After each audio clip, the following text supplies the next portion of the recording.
This guy almost got So stop. Senatorial primaries in the Democratic Party stepped out. His wife encouraged him to step out. The Democratic Party encouraged him to step out. He did not. He ended up becoming the nominee, and then he ended up.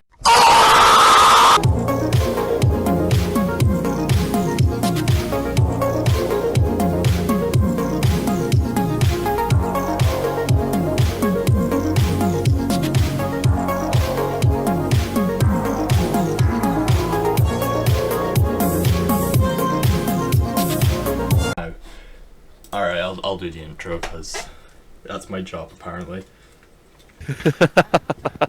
Welcome to the first episode of the No Society because sound checks, never heard of them. I am your host, Alistair Cade, and I am joined by, not Andrew Vale like my fucked up intro says, Andrew Veal. Always nice to be here. Even if the audio doesn't work the first time. And I don't know what we're going to be talking about because we've made a few suggestions because we can't seem to just keep a topic down. Unlike No, we both got the ADHD or whatever. Oh, I 100% do. I 100% do. Unless you're probably talking about fucking prog metal, I'm swapping topics like it's fucking nothing. Yeah, I'll admit that. My girlfriend. So wait, I think on the menu today, from you, we've got story times. And live service games. And their death is another one. I think they're gonna die. So. And their death, yeah. I also had a couple of thoughts on Elden Ring because I'm the cheap ass gamer, so I only bought it like at the 30% sale, like at the beginning of the year. Still haven't played it. Yeah. I Souls likes are a specific taste. Yeah, I still don't like them at all. I can't fucking stand those games. I'm gonna be slaughtered now for saying that, but they're not good. I'm sorry. What? They're not good. Alistair. They're boring. They're fucking boring.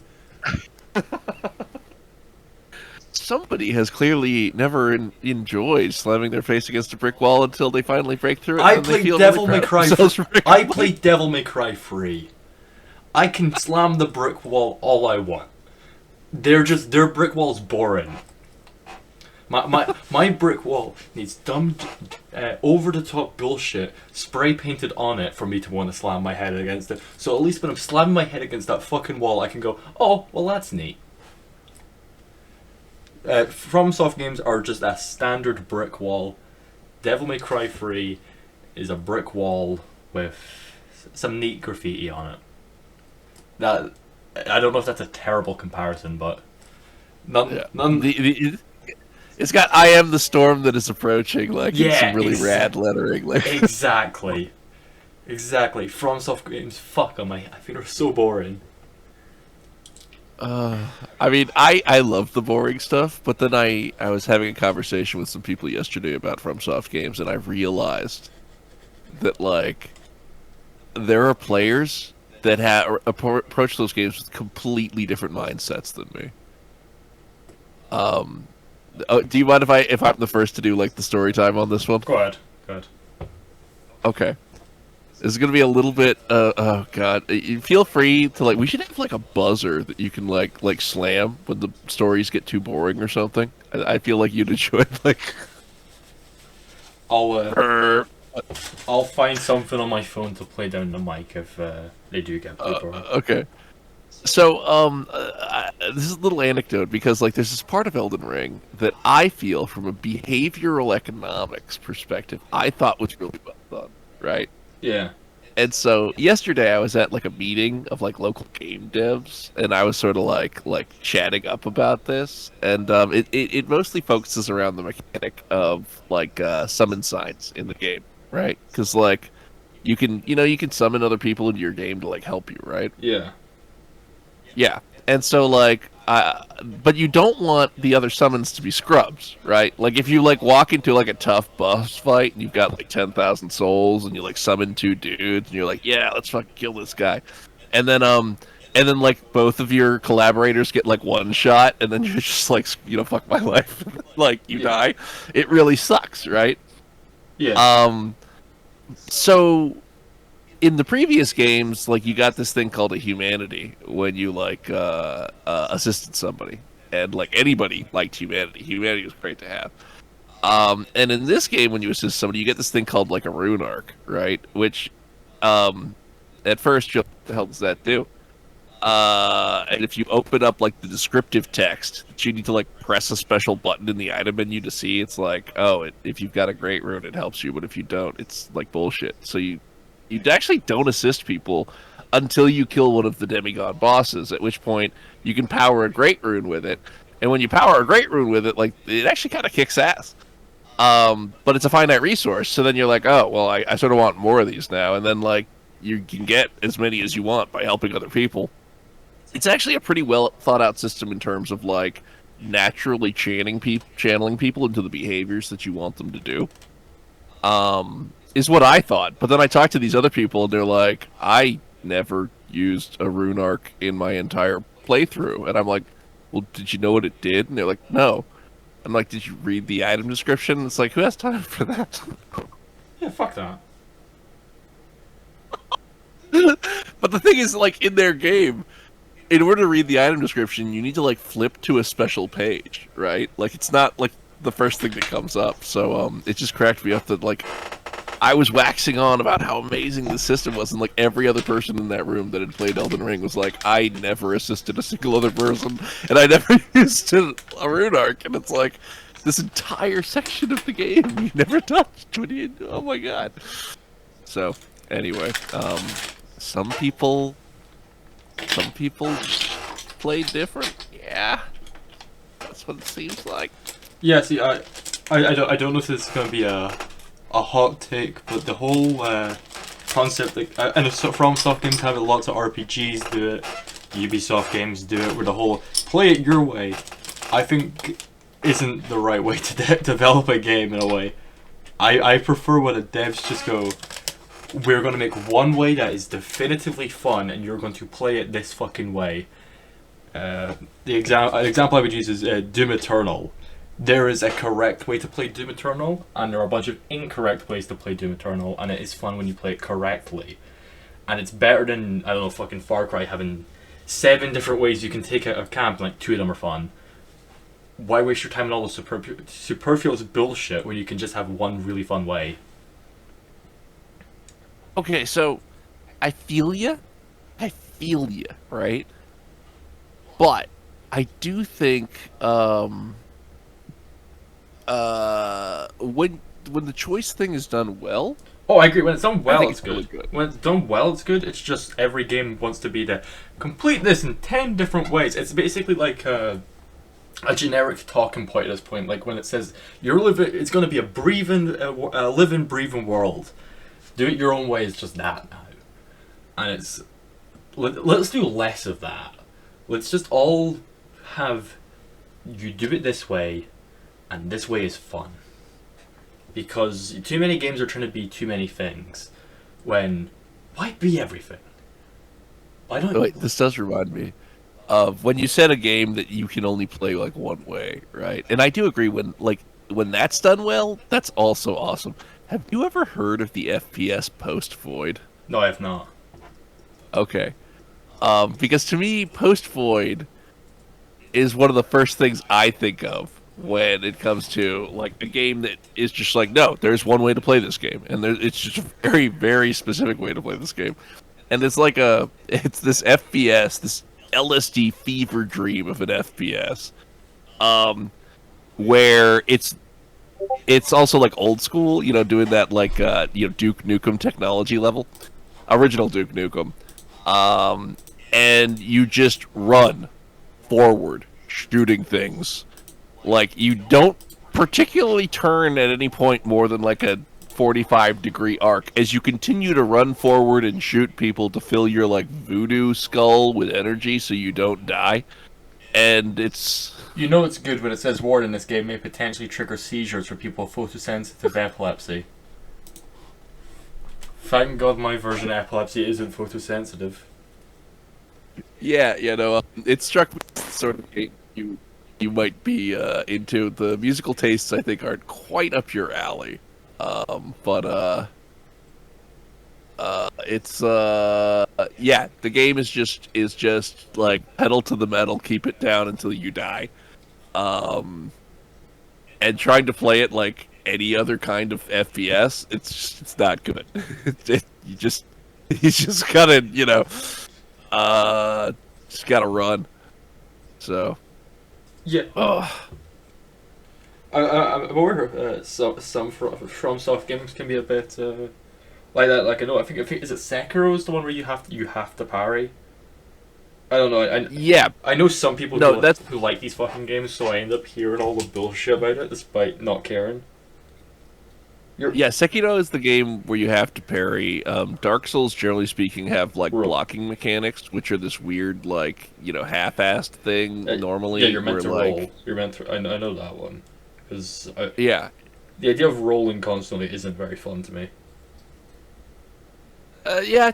No, because like a lot of the game, if you get good, is pattern recognition and rolling around until you can see the patterns. I can totally see why a lot of people would be like, fuck this, Jesus.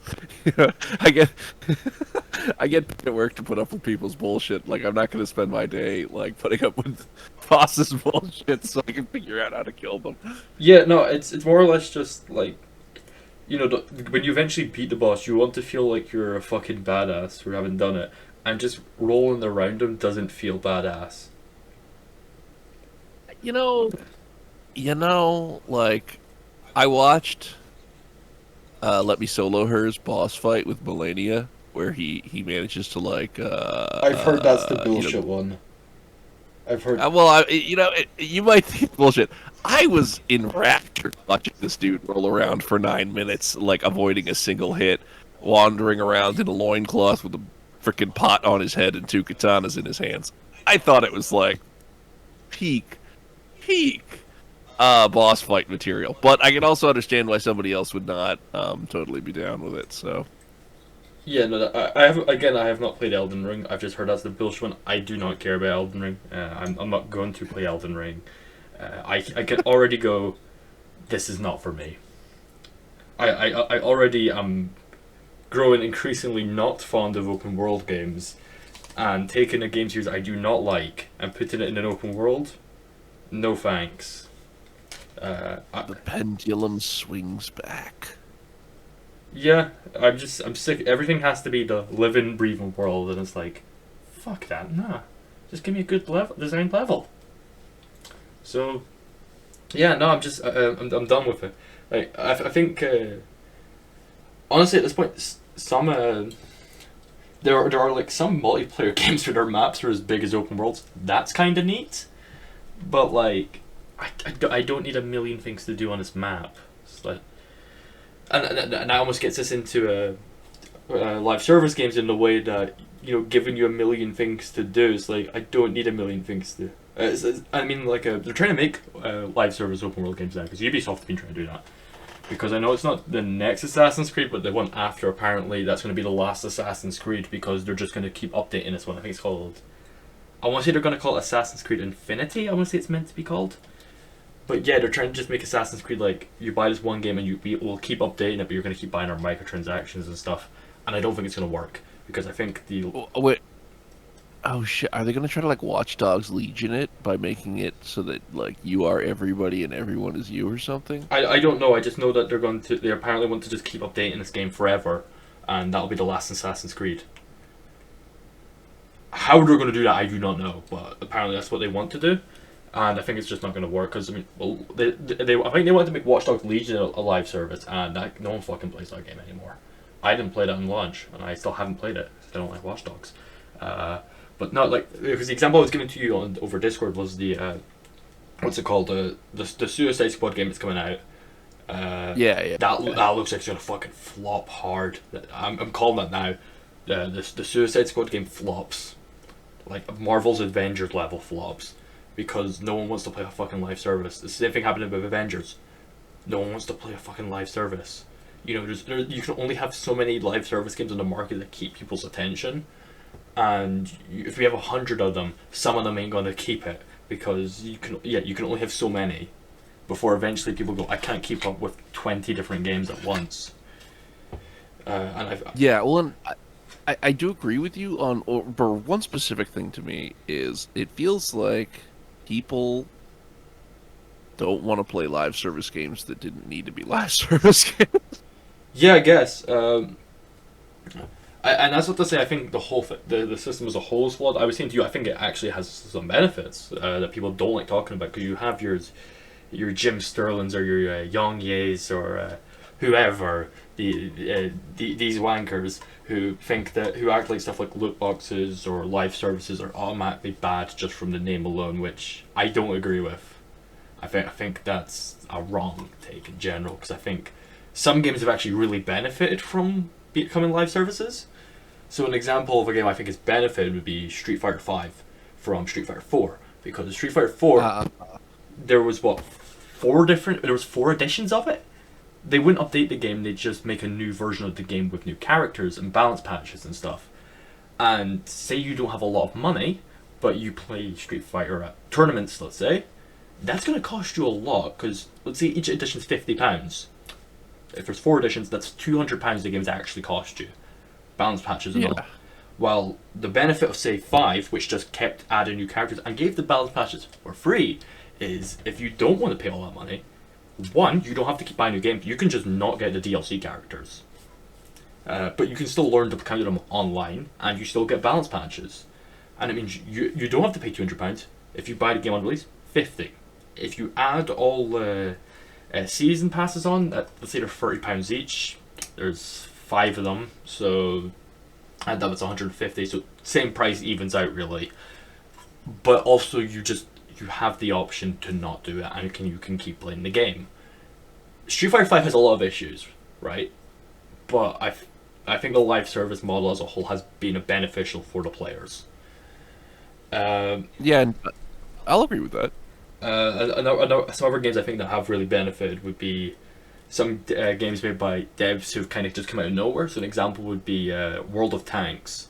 If World of Tanks wasn't this free-to-play live service game and it was just a paid game, do you think it'd have done as well? Because the World of Tanks is fucking huge. I started playing it again today, actually.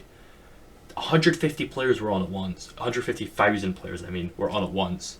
That's huge. Do you think? I don't think if it was a paid game, I don't think it'd be anywhere near this. And I think some devs like them have really benefited from having the free-to-play live service model. Because they're not established devs. World of Tanks isn't the first ones I can think of that did the free-to-play, but you can pay money to get ahead stuff.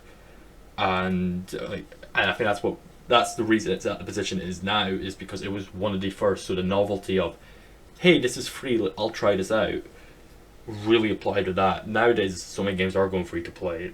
Not everyone can keep up. Like fucking Halo went free to play and it fucking failed. That one hurt because that game was had issues, shall we say? Yeah, it's one of those balancing acts with what I would like to call the free to play bullshit. Yeah, I automatically think I'd rather pay for a game to play a free-to-play game. However, I think for some devs, smaller devs especially, have been beneficial. But stuff like Halo, no, I'd rather pay £50 for Halo and get a full progression system like the older games than get it for free and have to buy shitty battle passes. And that's a system I do hate. I do hate battle passes. Even if some devs are better than it with others. For Honor has a surprisingly really solid battle pass. Of all, I'm surprised I'm going to praise this company at all. Epic Games' battle pass for Fortnite is actually very good. For the money it comes, it's very good. To be fair, can I ask the boomerist question on Earth? Go ahead.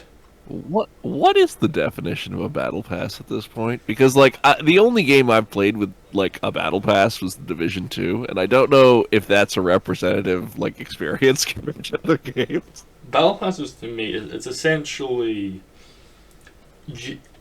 each tier has an item of some kind that you gain, and you work each tier up, eventually hitting usually 100. So it's Okay. That's how I would describe them. Some games do it slightly differently. So for example, how Fortnite currently does it is they will give you like, hey, for your first 5 levels, here's 5 items. You can choose which ones you want to get. World of Tanks is one it has 3 different battle passes, all with pretty similar rewards, except like the final tank you get is a bit different, and there's a few differences here and there. All games have different stuff, different rewards, but ones give better value for others than others. And I mentioned Halo. I'll give them credit on one thing. Their battle passes are fucking shit. They're one of the worst in the industry. However, it isn't time limited. So if you don't finish your battle pass by the end of the season, you can just keep doing it after the season's over. Hell, you can buy it if you didn't get it one you wanted, you can just buy that battle pass seasons later, which is really good. It's just there's just nothing in Halo's battle passes that you'd want to buy afterwards because they're terrible. But no, to go back to giving Epic Games credit, their battle passes are, at least in Fortnite, Rocket League's doesn't seem great, and neither does Fall Guys's, but Fortnite's very solid. I will give them 100% credit on that. You can buy it once, and that's it, because you can keep earning like the currency V-Bucks. So in reality, if you just play the game, it's a £8 purchase, and you keep getting all these skins every season. The quality of the skins can be inconsistent, but as a whole, it's fair. It actually gives some of the better rewards out of them. And hell, like they will put like big crossover skins in battle passes. Like last season's one for Fortnite, they had Geralt of Rivia from Witcher and the Doomslayer in a battle pass that people may not have even paid money for because they'd had a previous season's one. I know the new Fortnite season started yesterday, and they have Eren Yeager from Attack on Titan, and those are big names, and they're just putting on a battle pass, which is fair. Yeah, well, I gotta say, Epic on the whole is just at this point really 100% in like investment and grow their. It's hard to even call it brand, but I guess I'll have to use brand as the word here. Mode, right? Like, not just in terms of games, though. With games, I think people are feeling it. Like, obviously, they're trying to do everything to make Fortnite like just the best cost performance you can get for a game, and fun, and lots of people playing it, especially your friends. And if your friends are playing it, then you should play it too, sort of thing. And then, like the Unreal Engine as well. Like, I apologize, this is going to get a little bit like the game. Your audio is just cut out for me. Oh, really? Yeah, it says my voice connected bit on Discord. The bars it's in the yellow, so I don't know if it's me or you, but you are sounding a little rough. Oh, okay, I can increase it. I don't think anything changed. Give me one moment. Voice and video. Does this sound better? Hello? Yeah, that does sound better. Okay. It's gone to green, the bars now, so. Okay. Well, hopefully you won't have problems editing afterwards. Yeah, I'll just. No, this is the one thing that I was going to say about like Unreal, that a lot of people who just play Epic Games don't really like think about or hear about is like the massive amount of investment they're putting into like making Unreal Engine into just this like universal powerhouse beast of a software, right? Yeah. Because like at this point they're trying to make it so that like you use Unreal Engine to make The Mandalorian, right? Jesus. Like they're turning it into like a movie software, architecture software, mathematics simulation software, game creation software, and then adding all these like value added features. Like you might have heard of MetaHuman, which is like this facial rigging, high level character creator software that like they just provide for free if you're using Unreal Engine to make games. And if you make like more than $1 million per year with your game using Unreal Engine, then they're gonna come over and have you render unto Caesar what is Caesar's. But if you're making less than $1 million, like all of it just 100% free. It's like you don't need to learn how to rig faces. You don't need to go out scan people. You don't need to, do any of that crap. You can just go to the industry leader in facial rigging and say, "Hey, give me your free technology and all of your scan database." And they're like, "Okay," which is insane, right? Yeah. It's like, and so there's this part of me that's just wondering, like, when is the coin gonna flip? When are they gonna have enough like captured people that only know how to use Unreal Engine and are used to all of their offerings that they go, the deal has changed. Like, pray I do not alter it further. Yeah, as far as I'm concerned, I still hate Epic Games just because their launcher is shit. Maybe if they're investing so much money, they should make a competent launcher.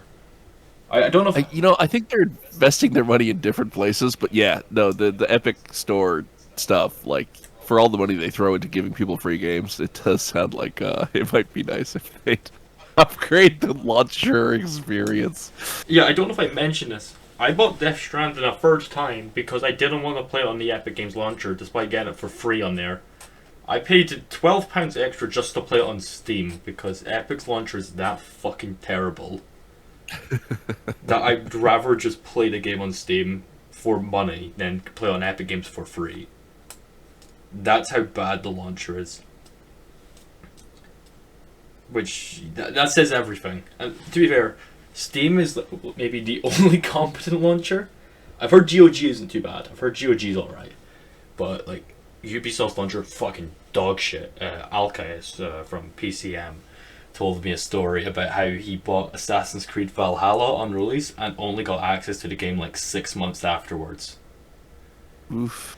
Which, I mean, I've had mixed experiences with the Ubisoft one. I still... EA Play I don't touch much. I still can't get into Assassin's Creed 2 through the Ubisoft launcher. Seriously? Yeah, I still can't get into the game, and because I didn't open it until a few months after I bought it on Steam, they won't refund me. The game literally won't open. That's some rank bullshit right there. It truly is, yeah. The EA launcher, for some reason with me, if I buy a game on Steam and then I have to use the EA launcher through Steam, the game doesn't work. I had that with Jedi Fallen Order, I had that with Need for Speed Most Wanted, I just refund them afterwards. If I play the game through the EA launcher itself though, it doesn't work too bad. It actually has like proper controller support, which Epic Games could certainly work on having, because I have to close my Steam fully if I want to use a controller on Epic Games. EA's launcher isn't terrible, it's just they don't have any games that are really worth playing on it. I play a little bit of what's it called, career mode on FIFA, just a little bit. It's fun, and that's about it. So that's the only time I really use EA's launcher. It's not dreadful though. And then the only other launchers I use are like for one-off games such as like Minecraft, Tarkov, that kind of stuff. Yeah. But I don't know why like devs like Ubisoft need their own launcher besides money. And to give a company that deserves no credit, some credit, Bethesda did get rid of their own launcher and just and gave anyone who bought any of the games on that launcher, they just gave them for free on Steam. So to give Bethesda some credit, they did just get rid of their own launcher like last year. So at least someone's just given up on that shit. Well, I mean, though, that was probably because they got bought by Microsoft and all their shit goes through the PC Game Pass launcher that isn't on Steam, right? I don't know if had Microsoft bought them by that point? I can't remember. It was probably something where Bethesda knew that they were getting bought. Probably. I don't know. I would have to look up the timelines. I'd assume so, but you now can just play there is no Bethesda launcher now, so you just play it straight through Steam. Which is, it's good, right? Yeah. You gotta, Oh yeah, let's reduce the number of launchers. yeah, exactly. I want to play Doom Eternal with as little bullshit as possible. So they let me play Doom Eternal with less bullshit, so I'm happy. Now let's just get rid of Epic Games because I want to play Sifu, and it's still exclusive to Epic Games. Is it? Oh, I forgot that. I thought it was It's got a Steam. another platform. It's got a Steam page, but it hasn't come to Steam yet. It's coming soon still, and I'm pissed because I refuse to buy on Epic Games, but I'm waiting for a Steam port. Same thing happened with Chivalry 2, where that was exclusive for, I think, it was either a year or it was 2 years to Epic Games, and then it did come to Steam, and I bought it on Steam. Those devs are fucking incompetent though, and I don't know why I bought that game twice, because I have it on PS5 as well. It's a good game, it's just... They can't, for some... I don't think there is console PC crossplay yet, because when it was meant to be there on release, it's literally on the box of the console release. And they then said, after the game came out, yeah, we currently can't do that because if we activated it, it would brick all your consoles. Which... That... Yeah! What the fuck? Yeah. Yeah. And anytime that game gets updated, even if it's a minor patch, I basically have to reinstall the entire game because a file will get corrupted. I do like the game. I would like to make clear, I like Chivalry 2. I think it is a good game. I've recommended it to friends before, and I have played it with those friends I recommended it to. I have something like 20 hours on it on Steam. It's a good game. The devs are just kind of incompetent. this is like when your favorite restaurant is like the weird shitty diner over in the bad part of town that their food tastes really delicious, but like the kitchen conditions are horrible. That is most games I like, to be honest.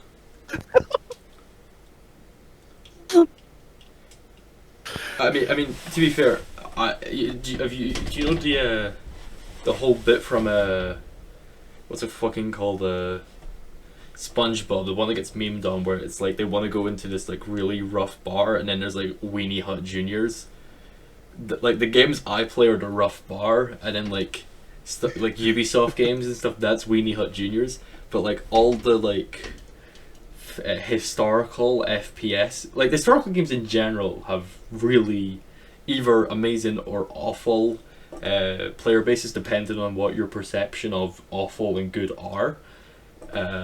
Racist. They have very racist fan bases, and the historical ones, yeah, oftentimes that's anything that's like really military focused that isn't like Call of Duty or something. So your world, like a World of Tanks, or historical based, they're the rough bar.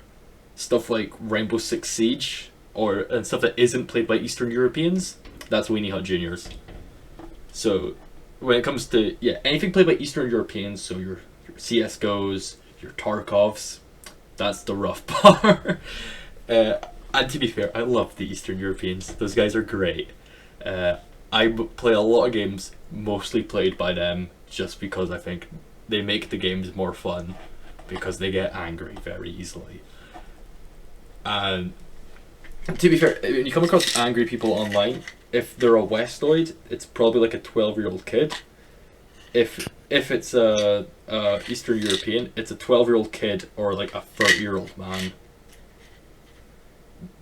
So I don't know what it is about them, but they get angry very easily.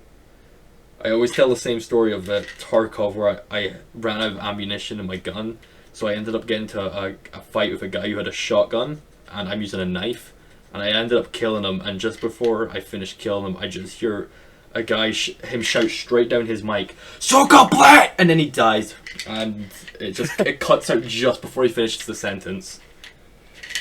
And it was funny. I can understand his rage there of like having a freaking shotgun. He missed. It was his own fault. He missed every shot. I'm close enough that I'm hitting him with a knife, and he missed all his shots with a fucking shotgun. And like, this is Tarkov. If he had hit me once, I was dead. Yeah. If a tiny little bit of shrapnel hit me, I was dead. and he missed every single one. That makes it sting all the worse, though, right? Oh. When you know that you lost, and the only reason you lost was yourself. Yeah, that game has a lot of bullshit. That game has a lot of bullshit. But that's what I hear. Yeah, I think it's estimated that like 60% of the player base are hackers. The hacking issue is that bad in that game. Jesus. I like it. I think there's a really good game in there. It's just the devs. Well, one, it's another one of those like games like a live service where you actually have to just play it like a job, which I think if a dev came along and kept the really hardcore gameplay, but cut out some of the looting aspects of it and made it say they made it like a huge map with like almost like team deathmatch in a way. Like, I don't know, this will sound really insensitive, but make it a game set during the current Ukraine war and give it the gameplay of Tarkov. Perfect. Which that's atrociously insensitive, but I don't care. Yeah, I remember when like, oh man, what was the name of like there was a dev that tried to make an Iraq War game, and if I remember correctly, the actual veterans that playtested the game and played the game were like, no, this is legit. Like this game is. They properly did their research. I know what you're talking about. Like, yeah. What I forget like what the name of the game was, but yeah, I know exactly what you're talking about because that game looked really interesting. I know exactly what you're talking about. That game looked really interesting, and I want to play it. Maybe it was like 5 Days in Fallujah or that's something. That's it. Did it come out? Sorry, I think eventually it did not. I remember that they like lost their first publisher, and then I think there might have been a period where like Ubisoft was behind it. But don't quote me on that. Like I wasn't on PC when that game, like that whole stuff was going down. So I saw that, thought that looks really fucking cool. I want to play that, and then I stopped following it because I wasn't on PC. So I was like, there's not really a point in following this because I'm never gonna get to play it. Wait a second. When the Wikipedia article says it's an upcoming tactical shooter with a release date in 2023, originally slated for a 2010 release, put on hold in 2016 after its studio went bankrupt in 2011, announced to be back in development in 2021, currently planned for release in 2023. You know, like, well, the new publisher is a place I've never heard of, so maybe they're just going to ride out whatever media storm comes. Though, granted, it's been 10 years, 12 years since it was originally going to be published by Konami. Oh, yeah. That makes sense. That makes a lot of sense. Oh, yeah, no, that totally strikes me as had no idea the firestorm that they were going to be getting into, and then as soon as they felt like the first lick of heat, they were like, fuck this shit. Like, just dropped it. Oh, that sucks. Oh. Yeah, that makes a lot of sense. The Angel of Death, Konami, dropping it, that makes... Yep, the story... Like, that's the logical conclusion. It was Konami. Oh, God. But, You know, Konami aren't the Angel of Death of a developer. EA are. The amount of studios they've killed. What? Dude, you know one of my favorite studios back in the day was Maxis? They were the, I'm going to take a guess and say they were the SimCity guys, I want to say it was? Correct. And they made... It wasn't just SimCity. They had a whole slew of interesting sim games, right? They had Sim Ant, where you would like play an ant hive. I've heard of that, yeah. And like you would eventually try to like get your ant hive to be dominant enough that you could like take over the house. Yeah, connected to your backyard. I've heard that game get memed on a bit, but it sounds interesting. But I do hear it get memed on a bit. Dude, there's a reason that people meme on the sim games, and it's because like those games were not like. They weren't people sitting around going, "How do we entertain like our?" It was halfway to entertainment, and half of it was just like raw simulatory goodness, right? Like they made weird shit, dude. They had a game called Sim Earth that was just like, let's make a game that simulates like climate change and the evolution of single formed life forms into things that can eventually blast off of the planet's surface due to like developing space technology. And so it was like a god simulator made by people who actually cared about simulation games and the Gaia hypothesis, and you could like adjust the level of genetic mutation that occurred between generations. Oh god, and like the albedo effect. That would just get like, fucked really quickly. Cause yeah, have you ever? Are you familiar with the work of Don Hertzfield at all?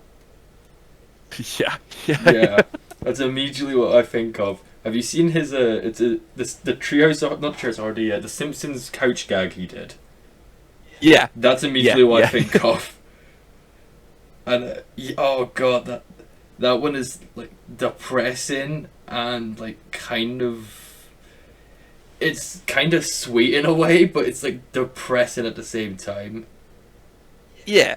Yeah, no, I feel you on that. I love that couch gag. It's the best, but won by a wide margin. Like nothing is close to it. But I will agree with that. Dude, I've shown some of my friends it, and their reaction was just, "What the fuck was that?"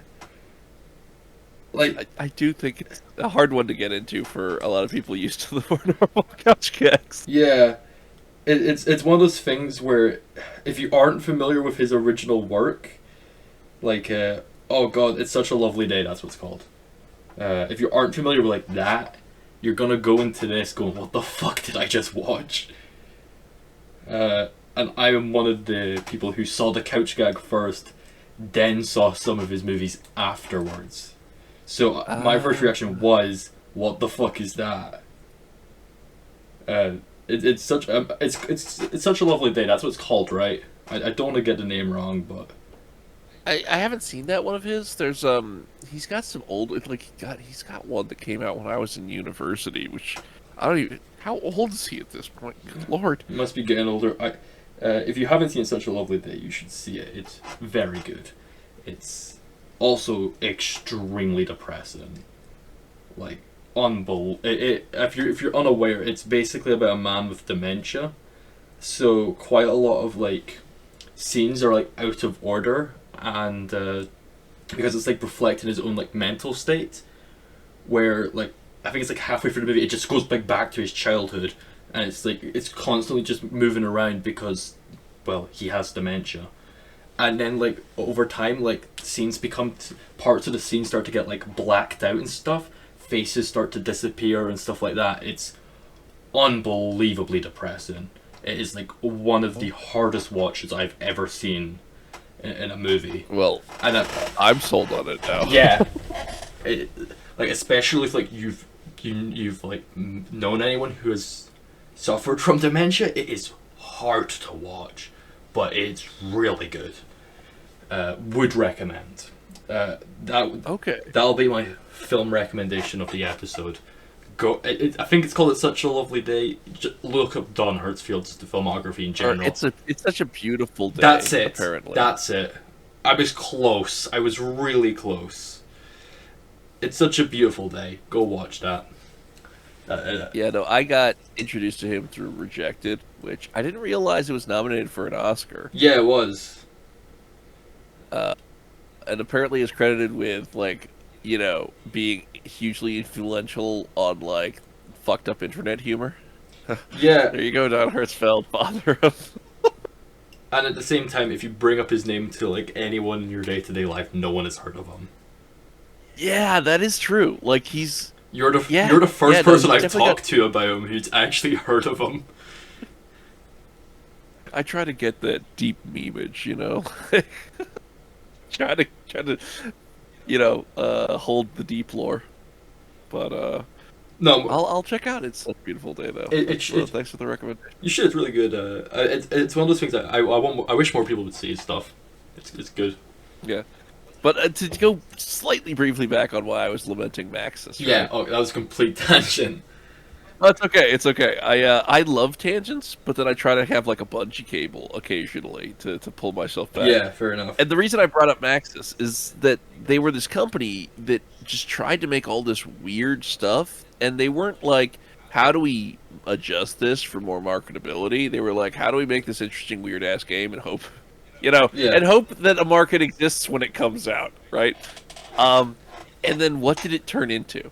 It turned into a factory for The Sims 4. Every single ounce of creativity in one of the most creative like studios that ever existed. It like, wait, that actually sounds like sort of like a diss track on the Maxis people, because I think there's probably creative people at Maxis now, or I think they even lost the studio name. They're like EA somewhere. I think you're right. I think they are. It'll be like EA Vancouver or some shit like that. Yeah, but like, and that's the thing. I don't want to drag on anyone that is working on the Sims 4, because I mean, hell, I played the Sims 4. You're the But you're the first male person I know who plays that game. dude, like, I like the granularity of the previous game systems more. But The Sims, it's an entertaining game. Too much DLC for me. Yeah, that's the one thing of like, they sort of design it for people who don't play games, and so their entire gaming budget is The Sims 4. Yeah, that sounds like every person I know who plays The Sims. Oh, God. I play Paradox games, and I'm saying The Sims is too much DLC. Well, at least Paradox games, like, their sales, and like, I do love how they've recently started going, like, you can just subscribe to this game now. You can just pay us like X dollars a month, and you have access to all the DLC. Yeah, Hearts of Iron because has that. so many people were seeing the pile and just being like, I'm not even gonna get into that. Yeah, Hearts of Iron has that. I'll admit though, when it comes to Crusader Kings 3, I don't wait for the sales. I just buy the DLCs on release. Yeah, well, Crusader Kings 3, now that it's like they're starting from zero, so to speak, and like the DLCs, yeah, when you're getting it on the ground floor, and it's like every couple of like seasons a new DLC comes out, it's not so bad, right? Yeah. They got the new one coming out like pretty soon, right? Yeah. The tournaments and Yeah. I mean, the last one wasn't very good. It was like just a bunch of more like scenarios that can happen in your game, which modders could do that. The last one should have been free. The last one should have 100% been fucking free, but this one, it looks interesting. My issue more or less with the DLCs for that game has just been that, my issue with the Iberia one, for example, was the whole tension in Iberia system was really cool, but the issue is now that it's only there for Iberia, and I would prefer if they made mechanics that applies to everyone. So the whole tournament thing, that's good because it looks like it's going to apply to whoever you play as. While yeah, I think mechanics that apply to specific areas, that can be cool for later on. But currently, when you're first few DLCs, you should make universal mechanics that get added. Well, universal or large scale at least. Yeah. Like something that covers all of Western Europe or not just Iberia. India or because Iberia in the long run, it's a pretty small part of the map. So to have one mechanic for one time period of one tiny part, like, it's cool. Don't get me wrong, I like the mechanic. It's just, it would be nice if they'd made it more large scale where loads of areas have this tension and area part. Like, I'm sure you could easily do that for Britain. It's fucking Britain. You easily could make a tension mechanic for it. Hell, you can, if you made a strategy game set in modern day, you easily could. Yeah. Well, it's possible that they're going to use this as sort of like a game, or like a game design like starting point of how to implement different but similar, or different mechanics that use similar concepts in different areas. But I will agree that like it seemed a little bit pinpoint for an early DLC. They had the Northern Lords ones as well, so it looks like part of the strategy to begin with was just to take specific areas and flesh them out fully, which, I don't know, that seems like something you do later on, but No, no. Although Crusader Kings has always done that in terms of the DLC. Well, I've so not played. they're- I've not played the older ones, so. Yeah, well, dude, Crusader Kings 2, when it finally finished, was freaking insanely DLC'd out. But Well, it's free let me to. just It's free to quickly play. pull up. It's free to play now because it's got that many DLCs. or I mean, I think the un-DLC'd version is free to play. Yeah, so I mean, right? yeah, the base game is free to play because there's so many DLCs that that's the price of the game now. Yeah, so let me go and look at the DLC thing. Okay. I'm a young man, So so I we never got- played it. We got like no, it's all pretty much focused stuff, right? Sort of Yeah. Islam, fleshed out like the Muslim rules and content. Legacy of Rome was mostly like Byzantine stuff and reforming the Holy Roman Empire? empire. Sunset Invasion, I'm one of like the only people on earth that actually enjoys this DLC, which they made a DLC you can turn on, which makes like around the age of, I forget what year it happens, like steamship piloting Aztecs like start colonizing the western coast of Europe and like just invading with their massive stacks of highly technologically advanced like imperialist dudes dragging, like people to their temples to be sacrificed to their sun god. It was Yeah, I've heard of that about that. I've heard some people are not fond of that one particularly. Yeah, I thought it was pretty ballsy, and hilarious and interesting to try at least. But for people who are into like a historical simulation game, it really did not rub most of them the right way. No. Then you got the Rajas of India, which expanded the map, put India in there. The Republic expanded like Republican governments like Venice, Old Gods for pagans, Sons of Abraham added new mechanics for mostly like Jewish and like other people of the book. Charlemagne, And that's Way of the Life. one that Yeah, definitely like pissed it's some people all. off. Yeah, and then there's some that like they do like a section. Jesus, they do a section of the game that's like all across. Like Way of Life, for instance, was all about giving like character focuses that like CK3 went full in on. Of like, are you the kind of ruler that focuses on war? Or are you the kind of ruler that focuses on like what's your life focus, right? And so there's some, or Conclave is another one that focuses generally on like council mechanics. But they always do a little bit of like a focused like thing.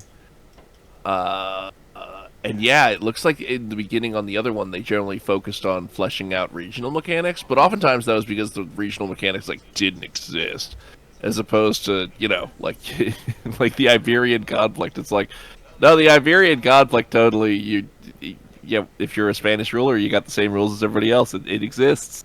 And then they just added like an extra mechanic on top of it, which is interesting. But we'll see how they keep rolling forward. Yeah. I am looking forward to the tournament thing, though. I don't know if they'll even do the Jewish DLC this time, just because, based on my experience talking to people who play Crusader Kings, not the fondest of Jews. It seems to have a fairly anti-Semitic player base. Like I gotta say, I don't. I don't get all this anti-Semitism, man. I think. Why we gotta do this again, dude? We went through this shit. Like, God fucking damn it. But anyway, I will agree. I talk to everyone, so I know anti-Semites because I talk to everyone. Yeah, no, and I am saying that I do think that you are correct that within the within circles that are heavy into History. European historical simulation gaming, like Oh yeah, that yeah. probably is. Well, like half the Hearts of Iron player base are just guys who are like, well, in this circumstance, the Nazis would have won. And it's like, bro, they lost. All right, they lost. Better luck next time, but they didn't win this time. And no matter what scenario you come up with in your head about how they could have won, they won't, because they Also, maybe not better luck next time. I I'm a centrist. I talk to everyone. It always ends up being communists or fascists. I don't go. Oh yeah, no, that's Both of them are not. I'm not very fond of either of them. So, both of you have luck next time. yeah, no, the tanky rise is also another one that Yeah, Oh wait, am I gonna be the one who's like Nazis are bad and tankies are bad, like and you're playing like the peacekeeper, like open dialogue is good. look. I have friends on both sides, so I can't take a side. yeah, but No joke. Like in my friend group at school, I literally have one guy who is basically a Brit. He's basically like he wants Britain to he wishes Britain sided with Nazi Germany. I won't lie, he definitely does. And in that same friend group, I also have a guy who has loads of piercings, has cross-dressed before, and is getting like a sleeve of tattoos. And those guys can actually have a conversation with each other and just joke about. And yeah, like that I think that's like the perfect example of like I talk to everyone. Like I don't give a fuck what anyone's political beliefs are at all. I will have the conversation with anyone. Essentially, like my only reservation when it comes to talking to people is like, okay, if you don't like a specific group, I don't fucking care. My only thing is like, but if you're talking to someone from that specific group you don't like, just show basic respect. That's my only take on that. So it's like, all right, Well, you don't like Jews, right? And we're in a conversation with a bunch of people, and one of them is Jewish. Just don't be a complete fucking asshole to them. And that's my only thing. If you do that though, that's like the one time I draw the line, and I'm like, all right, I actually just want you to fuck off. Like that's my. It's a simple rule. well, I think that's a good rule. And I mean, it's one of those things where, and I don't know if this conversation is going to be the thing that like gets me canceled. Well, canceled on Twitter at this point is less of a That's a badge of major honor. thing. Considering Twitter is like, what'd you say? Well, badge of honor, and well, Twitter is like at this point pretty much imploding. So maybe canceled on Mastodon or whatever the heck happens in the future. I saw that Mastodon's going to be a thing, and the only reason I find out that's a thing is because it has the same name as a band I like. Oh, so now your band is going to have like its brand value slightly diluted. Yeah, I literally bought a Mastodon display. Like that's how much I like that band. Really good. It is a great name for a metal band, I gotta say. Yeah. They're really good prog metal. And may I emphasize the word prog? Their most famous album is it literally just tells the story of the book Moby Dick, and it's really good. I should go check that out then. That does sound up my. It's called Leviathan. It's basically all their albums are pretty different stylistically, but that one's like the fan favorite. They're very good. Okay. Though just to pull it back a little bit. Yeah. Maybe I think this is slightly No Society themed. I did want to say like one of the things. Well, we obviously care about politics. It's kind of hard. Yeah. Society? No, that doesn't.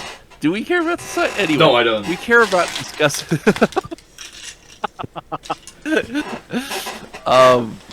But like, how would I put this? One of the things that obviously a lot of people are concerned about, but then seem to accelerate, is like the way that you've got this polarization of society that like then consume their own information sources so that they look at the other side and think the other side is 100% insane without recognizing that they're also sort of sipping their own brand of Kool-Aid, right? Yeah. And it's gotten far enough that, to me at least, like, I'm a little bit on the actually it's a pretty good thing to just talk to everybody and then try to create a center where you're like, look, the important thing here is to, like, not oppress people and not immediately vilify people and dehumanize them. Yeah, Because I just mostly Yeah. don't give a shit. It's as simple as that. Like, I don't really care what anyone believes. I mean, This year I'm going to the Bloodstock Metal Festival with a socialist. He doesn't say he's a fascist, but we know he's a fascist. A Thatcherite, and I'm a Scot going to a festival with a Thatcherite. Those four people are all going together to a metal festival. That's how much. That's like the complete huge difference between people I talk to. I've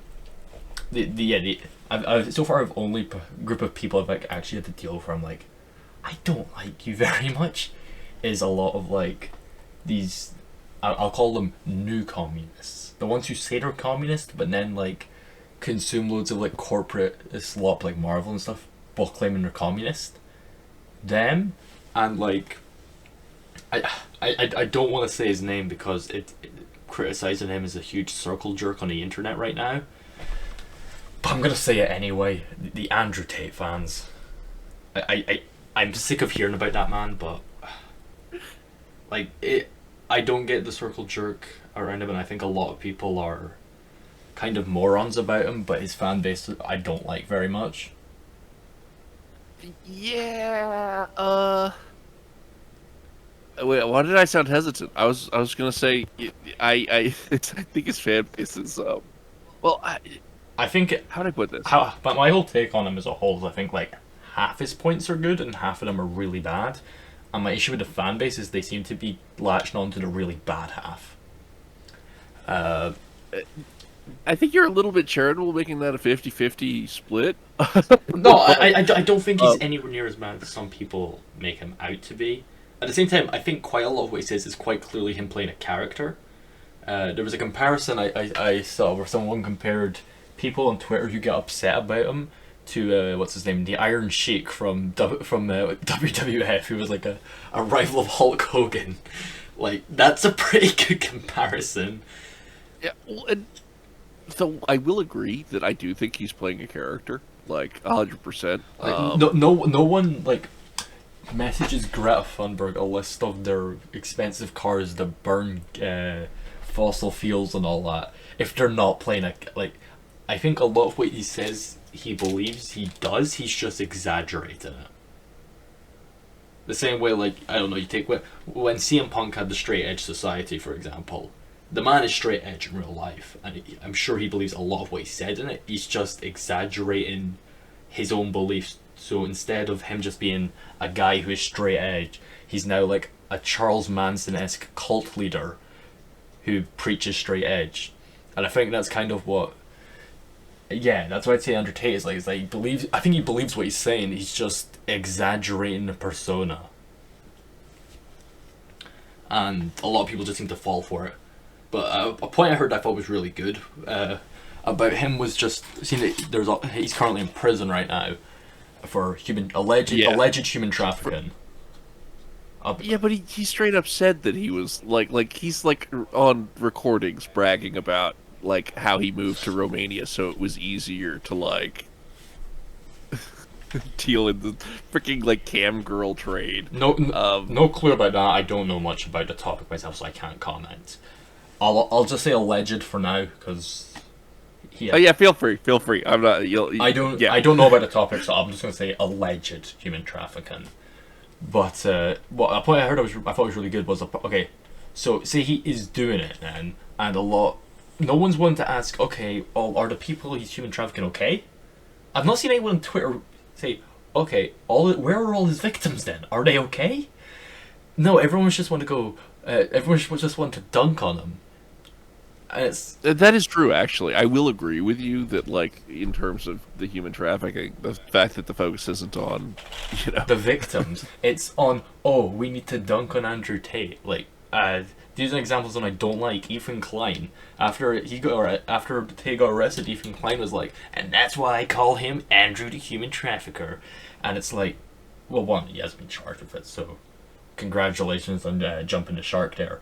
But at the same time, like, he clearly doesn't care. He doesn't care. If you care about what he did, you would be wanting to know what happened to the victims. You just want to be able to dunk on the opposition, and that's what I think a lot of people are like. I mean, hell, we even had that in the PCM Discord. People were going good when he got arrested, and it's like, I don't think any of them care. They just don't like Andrew Tate, which that's a really bad mindset to have. There are lots of people I do not like, but at the same time, like I say it was like we know the Clintons have connections to Epstein, but let's say they get arrested tomorrow and it finds out they've got like loads of child sex slaves, allegedly. Don't kill me, Clintons. Allegedly. Allegedly. Yeah, let's say they allegedly are doing this, and it comes out, and they have like, and all their victims just get freed into the wild. My priority's gonna be, okay, are these kids okay?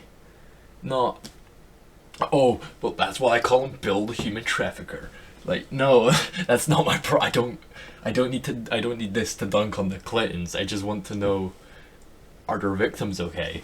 And that's my issue with a lot of these people who are like, they're essentially the old man yelling at a cloud at Andrew Tate. They're the redneck shouting "America rules" at the Iron Sheik, or Actually, but I was about to say I needed to bring up a Nietzsche reference of, you know, like when we stare into the abyss long enough, the abyss stares into us, which might be a little bit highbrow. But I do think exactly what you're saying. When you focus so much on like hating specific individuals, it does put you into more of a mindset of being focused on destruction of the elements that you think are bad, rather than like preservation and raising up of the elements that are good. I mean, obviously, it doesn't make you incapable of doing that, but like having the focus on that is, yeah.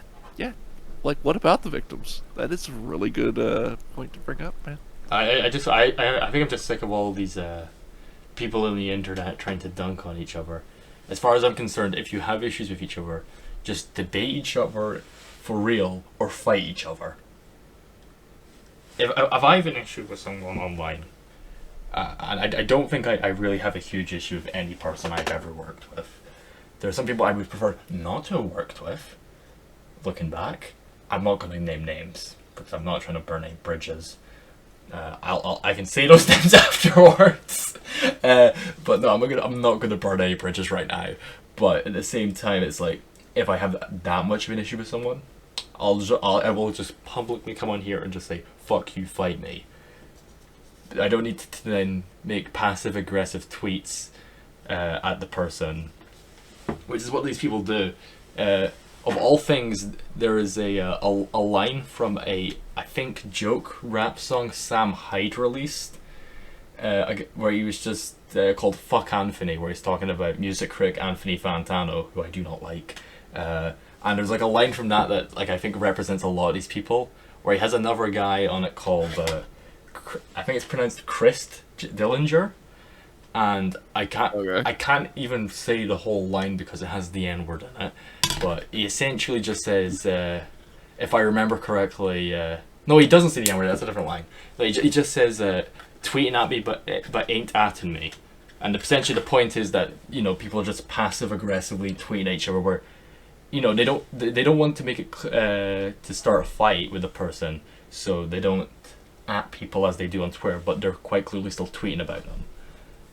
Like, and I think that's my issue. A lot of these people online is that they are just passive aggressively talking about each other, or they are talking about each other, but neither of them are wanting to actually like have a conversation about it. They just keep releasing new videos on each other. You saw that what happened with Daily Wire and Steven Crowder had a fight over some reason. I don't know. I don't really follow those circles. I think they're for wankers. And yeah, and it's not, you know, it's not like they had a conversation about it.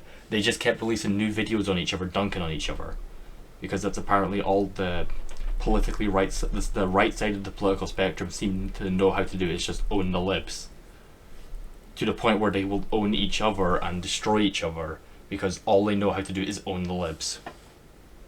Yeah, well, I think it's a symptom of like the media machine at this point is outrage sells, and to the degree that we're doing all of this for some kind of financial when I say we, obviously the people like tweeting aren't, but like the people running media companies, generally speaking, we sure like, shit.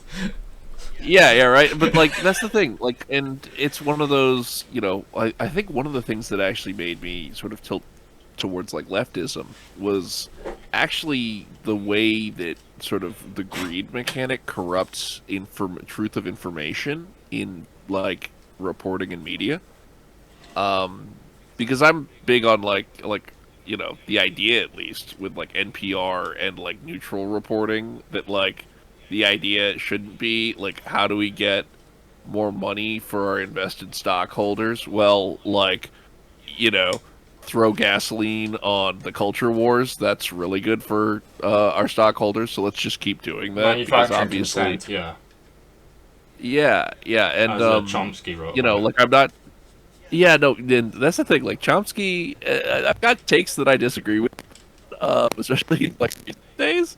But like, if you know, like Chomsky's got a lot of stuff that he's like way pointing on, especially like when you look at, you know, the Iraq War era and like that he was writing a lot of his stuff about, you know, American hegemony and the manufacturing of consent and stuff like that. Yeah. It feels like he's gone so far into the American hegemony lens that at this point he's like standing for anybody that stands against American hegemony, which is like, okay, wait, no, like not necessarily. You don't want to stand for everybody that opposes it because sometimes like the person fighting the Nazi is like a Stalin. Stalinist, Yeah. you know, like. Yeah, no, I still need to finish manufacturing consent, which is really bad because I got lent it by a teacher who thought I'd like it. That was like 7 months ago, and I still have the book in my room. I can see it right now, and I finished school in like 5 weeks, and I still haven't given him it back. You should probably give it back to him and Yeah. then thank him for it and then like buy your own copy and read I it later. should. I keep forgetting I have it. I intend to try give it back to him. To remember to give it back to him before I leave school. That's you know, that'll be your good deed for the day, I think. Yeah, that'll be my. Oh, well, I hope I have more than one good deed for the day, but you know, if I think anyone who has to have only one, who needs to make themselves have a good deed, is probably a fucking terrible person. Like you don't need to think I'm gonna do a good deed. Just do the good deed. I don't know. I seem to have an issue with everything these days. You can take like a really like universal nice thing, and I'll somehow find I have an issue with it in some way.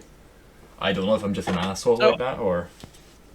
Yeah, I was like feeding these stray kittens that like had some kind of like, you know, fatal disease and, you know, like treating them well and you're like, you just want to touch kittens. It's like, well, I mean, so it's like that's not a good Yeah, I think I'm getting to that level of cynicism where it's I don't know.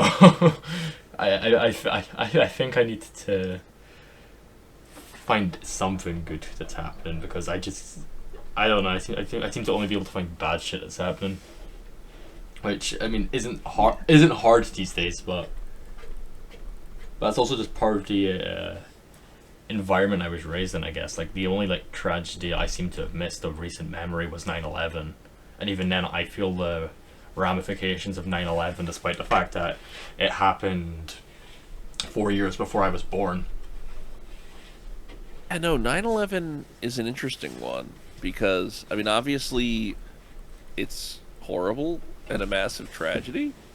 I guess like- I'm at the age where because I never witnessed it personally, I have like no issue memeing on it, which I'm sure there's like loads of people your age who like that's like a you don't joke about 9/11 kind of attitude. Oh yeah, they'll say like 100 dead baby jokes, but the second you Mention 9/11. you touch on something they find personally, you know, they're personally invested in, they flip on it. But Yeah, no, like but yeah, no, it's I'll a lot of people. I'll admit I meme on 9/11 all the time. And I think that's more or less just my age group kind of thing. 'Cause quite a lot of us do not give a shit about memeing on 9/11. Which, you know, you can say is a bad thing, but I think at this point in the culture of the Western world, I think we're kind of over it at this point. Though I think Yeah, I think well, and it's one of those things that how am I gonna put this? like I'm about to drop another possibly canceled on Twitter bomb here. It was a horrible thing, and the people who did it are horrible. Well, were horrible people, dead now, obviously. I don't know about that. George Bush is still alive. He didn't do it. He just organized when you look into it, it's just not even organized it. Just like ignored the fucking intelligence and it happened, right? Which you can say you can believe what you want. Okay, my source says otherwise. My source Infowars says otherwise. Oh god, dude, your source says otherwise on a lot of shit. Like the only thing I agree with that ever came out of Infowars was that the chemicals are doing something to the frogs. No, he technically not making them gay. He called Epstein like way before it ever came out. That's how would I put? That sounds like a little bit more of like a clock, the broken clock being right twice a day thing, because like he seems to. But I'll still give him credit, right? Obviously, if he came out early on, throwing he did it like shit at Epstein. He did it like 2 decades before it happened. Like he was like, because fuck Epstein. Yeah, fuck that shit. Yeah, he was like that's no good. He was way ahead on it, and I don't agree with Alex Jones and everything. I think how he's currently being treated with like his court case and all that is absolute bullshit. And like there are people I know who don't like Alex Jones who also will just go, yeah, no, that was like $1 billion fine he has. That was like clearly just bullshit. The penalty that was levied on him was, yeah, I'll agree. That's the thing. Like, how'd I put it? It was excessive. Even because. Yeah, let's go with like excess. I mean, even if how would I put this? Even if you like agree he should have gotten some penalty for it, which I don't. I think there was a lot of bullshit that went on in that trial. Yeah, no, it was excessive to say the least. But how would I put this? Because this is one where I could see where you're coming from, right? And I can feel where you're coming from. And, like, there's a part of me that even, like, agrees with you. But then I can also say that, like, the way that he dealt with the Sandy Hook parents... I mean, unless you just go all in and say, no, these are actors. These people that his fans are going and harassing never had children in the first place, and they did not die at Sandy Hook, and that they are liars and deserve to be harassed. Unless you take that position, what he did is fucking horrible. To be fair to him, I don't think he said it himself on the show. I think other people said it on the show. As well as the fact that he after it happened, even if he did say it himself, if I remember correctly, it was someone else said it on his show, and he himself had said something along the lines of, some people are saying that this was faked. I don't think he ever himself said, this didn't happen, these people are actors. Wait. I thought he did, but again, like the last time I saw audio of him doing this was like at the time, not even during the trial. Yeah. So it'd be hard to pick up. Like if I look into it and it's like, oh, he never said anything, then yeah, maybe I'll come back here and go, oh, if he literally never said anything involved in it, that would be slightly excessive. Though at the point that you're like, that your people are like going out and harassing these guys, when you don't pull them back, that's a little bit. Well, he didn't, because he went on, I think it was the second time he was on Joe Rogan, he flat out just said, no, it happened. These people aren't actors. So he quite clearly did say that, not to do it. So to be fair to him, if I remember correctly, and don't quote me on this, what he said was something along the lines of, some people are saying that they're actors, but he never himself said these are definitive. He never, like, when he talks about how these people are like, when he talks about how, like, the people in government are gremlins and stuff, he never said anything to like that level about the Sandy Hook parents. He said that some people believe that it might have been a hoax, which that is a true statement. Some people do believe it is a hoax. No matter what your take on that is, that is a fact. Some people don't believe Sandy Hook happened. But yeah, I think someone else came on his show and said, yeah, these people are actors. I don't think he himself ever did actually say it. He just platformed them, which means that, well, I mean, if you were to charge anyone who platforms slander, you could immediately sue Twitter for trillions. But the accepted take is that, well, accepted thing in law is that, for platforming someone, you don't agree with everything they say. The same way, we're both on this show, we don't agree on everything we each other say. If I come on here and say that the international Jew controls the world, which I am not saying, but if I was to say it, that doesn't automatically mean you agree with me saying it. The same way when you talk about your hentai collection, I don't automatically agree with having hentai collections. Oh yeah, but I mean, like if you were like, you realize that these people that are buying hentai are actually going out and raping your children at night and then brainwashing them so they have no memory of it. So you need to go out and physically stop them with firearms. Yeah, I don't think. Yeah, if Alex nobody Jones in that room definitely did not say to go out and harass the parents. As someone who's yeah. But what I'm saying is, if somebody next to you said that, and then you're like, like, obviously that person has primary responsibility for what they're saying here. But when somebody like calls for like any kind of harassment, he did not call for harassment. That's the one thing I can say. Well, no, that's why I'm saying if other people. I don't think on his show. I don't think anyone on the show. That's the one thing I will say for certain is he did not. No one on the show called for harassment. Okay. And from what I can tell, he himself did say that nobody died there, and that it was a false flag perpetrated in order to like create gun control. At the same time, I can also just give you clips of him saying that it did happen. So either way, he currently believes it. If he did say it didn't happen, and I cannot comment if it did, I can't remember if it did or not. So I'm not going to say he did. I'm not going to say he didn't. I can't remember. I won't take a definitive stance on this. But the one thing I can definitely say he did do was he did say on the second time he was on Joe Rogan's podcast, it happened, don't harass the parents or anything like that. I think he even apologized for any of the harassment that did happen when he was on that show. Okay, in which case, that does sound like, though. I guess that my question is, did he ever say it on his own show? I don't know.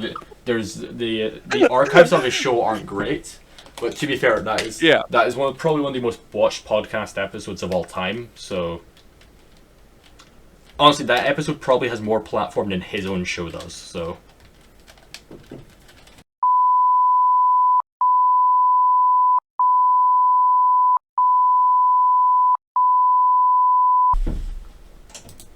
Like, Greek yogurt makers are putting poisons into, like, or I've heard that Greek yogurt makers are putting poisons into the water that turns everybody gay because Greece is actually secretly homo-fascist, right?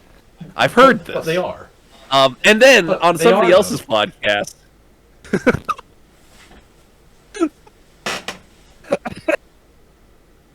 Oh god. It's starting. And then on somebody else's podcast that's much larger than my podcast, I'm like, oh, that's bullshit. Depending on how much overlap there is there, saying on somebody else's podcast that I was talking bullshit might not actually affect anybody that listened to my original podcast. Granted, I think there's enough overlap that a bunch of people were affected, but I also think there's a lot of people that watch the Joe Rogan podcast that don't listen to InfoWars. So it's one of the things where if he said that what he talked about was bullshit, it's one of the biggest, probably maybe the biggest podcast episode of all time. That episode is fucking huge.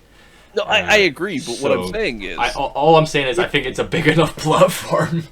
I think. Well, no, but like walking back a statement you said that was false is something that, like, for instance, if some guy publishes an article in the New York Times that says like X.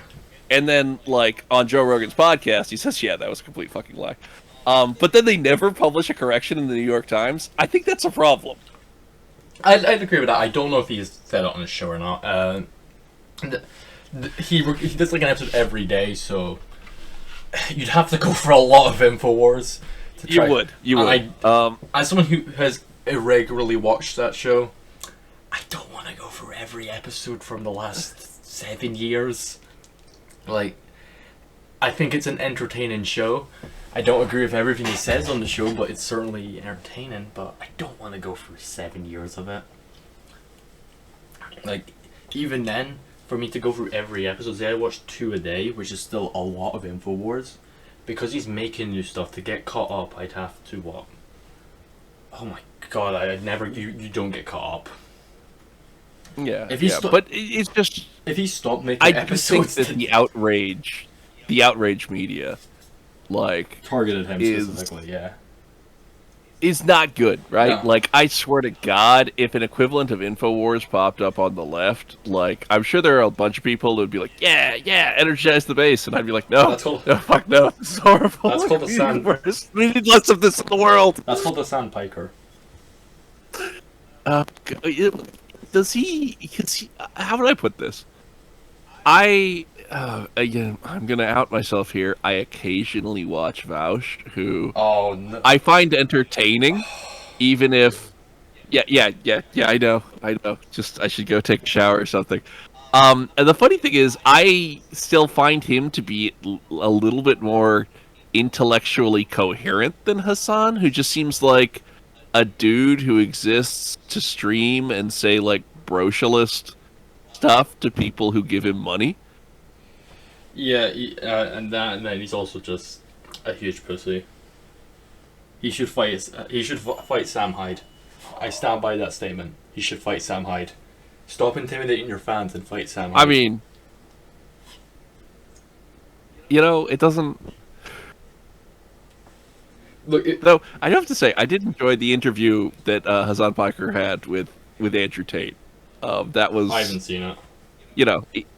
Well, it was obviously him just sort of starting off in a friendly conversation, then occasionally just asking questions that were making pretty obvious that Andrew Tate was just on some severe bullshit. Which, it's always good, I think, when people get asked questions that make them confront their bullshit, like on the left or the right, right? It was 2 men Like- I don't like, so I didn't watch it. That's fair enough. I only watched like a clip on YouTube because there's no way in hell I'm watching like an hour-long thing of that with, as you said, 2 people I don't like. So Yeah. let's get up my nose. But we got a little bit deep in the political weeds here, so I could To be fair, we didn't say. I could scream about. We didn't make any radical political statements, though. I think we said statements I think most people would genuinely agree with. 9/11 was bad. There you go. There you go. Oh wait, I didn't finish like the other half of that statement that was gonna get me canceled on Twitter. Do you want to make it, or? Sure. It's that the after effects of 9/11, and even like the before effects, right? Like, that I guess Ron Paul got a lot of flack for putting out, right? Is that the people who ate and plotted to commit 9/11 weren't doing so in a vacuum. Their reasons were bullshit. Like, if you look up like why Osama bin Laden like wanted to be involved in all this stuff, Allegedly. apparently one of the big things. Allegedly, sorry, thank you, you saved me there. Allegedly, had to do with like, American military, forces in like the Holy Land of Saudi Arabia that were all, like heathens. Which I believe at this point, because of the war on terror and other stuff, we've actually pulled out a lot of military personnel, like in the areas that he was concerned about. But I do think we still have people in that area. Anyway, the point is, that's a bullshit reason. You're looking at stuff like, oh, well, whenever there's a democratic government in the Middle East that doesn't agree with our policy, we send in goons to overthrow it and replace them with authoritarians that take our money. That's some severe fucking bullshit. And you can only fuck around with other people's lives for so long. I don't think that anybody involved in 9/11 is a perpetrator in the crime that motivated people to come commit terror here, right? Which is why it's a horrible, horrible fucking thing.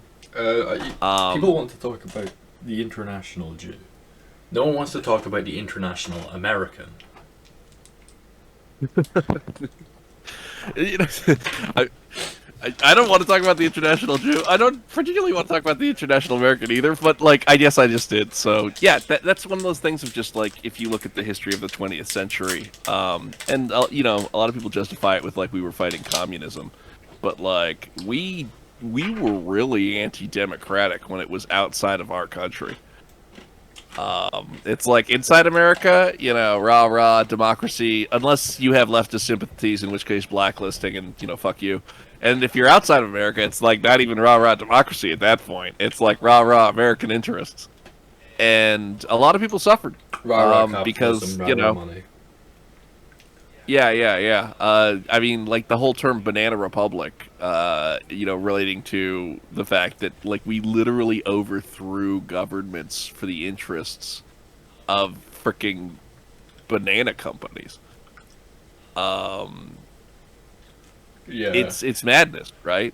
It's madness. And so that's one of those things where like, and like, dude, one of the things that it sort of keeps me up at night is Guantanamo Bay, right? Because nobody even thinks about Guantanamo Bay anymore, but we literally have a bunch of people stuck in like this weird extra legal prison on foreign soil, so it doesn't adhere to like American laws, or doesn't need to, and the Cubans don't put their laws on it, and it's full of a whole bunch of people that we just rounded up in the middle of fucking nowhere because some guy said they might be suspicious, and then threw them into a hole and tortured them, and then afterwards realized that they might have been innocent, but if we released them, then, I mean, like, what, you think that if you just pull a dude off the street and, like, beat him with sticks and, like, torture him and then release him, he's not gonna become a terrorist? Like, at that point, it's sort of blame him, right? And so, they literally have this thing where it's like, well, some of them might be terrorists, and some of them might just be dudes who now would be terrorists because of how we treated them. And so we're just gonna lock them in a hole until they all die. Well, I could go into the conspiratorial territory with that, but my real question is, political things keep you up at night? They don't for me. You know, I mean, I don't, keep me up at night might be a strong word, but I mean, like, the pure hypocrisy is one of those things that, like, gets to me, right? And so, the thing about Guantanamo Bay that really sticks in my craw is, like, the fact that we have a whole, like, a number of people in there that, as far as we can tell, are innocent. But because we've treated them this way, there's the possibility that we have made them into future, you know, quote-unquote future criminals, right? They haven't done anything wrong, but they now have very great motive to do something we don't want them to do. And so we should continue to commit, like, crimes against their rights, in order to protect our own interests that we created the threat in the first place by doing bad things to them. It's like shooting a dude in the foot because you think he's a pedophile, because you raped his brother, and, like, that means that he's in a family of people that are now tainted with rape, and then after you're, like, beating him, you realize that he didn't rape anybody, but because you've raped his brother and beaten him, then he has more motivation to rape you, which is why you should keep him in your prison for the rest of his life. Like, it's so morally fucked up that it boggles the mind. It's like a knot of morally fucked up. It's like layers of morally fucked up. I'm now just thinking about how you're up at night, thinking, like you're thinking about Guantanamo Bay, and you kind of go to sleep at night, and then like in exact like comparison, I'm up at night, but instead of thinking about Guantanamo Bay, I don't know, if I get out my girlfriend's boobs or something like so innocent like that. Oh wait. To be fair, like anime boobs are on my mind many a night. The difference is I'm thinking about real ones. You know, I'll give you the point on that one. I'll give you the point on that. Either way, the kind of person who'll listen to this show definitely has not seen real ones before, so... Welcome to my world. That's Well, I mean, like, the last show we were involved in definitely had the, virgin fan base, shall we say. Because... Yeah. Because, I mean, I think if you're to try to figure out what kind of fan base your show has, look at the people who are on it. Oh, I just dissed everyone we used to work with so hard. I'd say I'm sorry, but like, am I wrong? You know, considering I never did like a deep a survey on that one, I'm not going to say too much. Though granted, I'd say that given my hobbies, one would think that I had no body count on that one, but I suppose I did not become a wizard, as they say in the community. Did not maintain my sexual energies. I think Alkais can get women. I'll give him that. He's my dude. He's great. Love that man. He's a solid dude. Yeah. Yeah, he's great. I don't think the rest of them did. And that's harsh to say. And like, I do like some of the guys from that show. There are some of them I would happily have on this. I still need to do an episode of any show with Homie about The Sopranos. Oh yeah, no, you do. We've literally just been memeing about that show for the last few days. Love that guy, but yeah, I said I wasn't going to burn any bridges this episode. but I did anyway. The dating scene can be rough for a lot of people. It does sound like you're doing pretty well, actually. It is. It's fucking rough. It is. I surprisingly do well for myself. I don't know how, but I do. I've no clue how. I can tell some stories now. And make our entire viewer base jealous because their stories involve me being with a woman. But like, so a few weeks ago at least now, 3 weeks ago now, I went up to Aberdeen, which is a place in Scotland if you aren't Scottish. Not specifically talking to you, Andrew, just to everyone listening. Aberdeen's to everyone, not yeah, Aberdeen. Yeah. I didn't go to Aberdeen, Washington. I'll say that at least. I didn't take that much. I didn't go that far. But I went up to Aberdeen to see this girl who I liked, and eventually asked her out. I have a girlfriend now, and I get told a few days afterwards by her. Apparently, she was trying to flirt with me the entire time, and like give signs that she liked me. I had no clue. I did not know. And like the thing is, when it comes to women trying to like flirt with me or something, I'm like a brick wall. If you don't just like explicitly say I like you, no clue. And I've had people like explicitly say I like you to me, and I don't know how to react. So that's not a very good strategy either. But like, yeah, I'm genuinely like a brick wall in that way, where like I have no clue.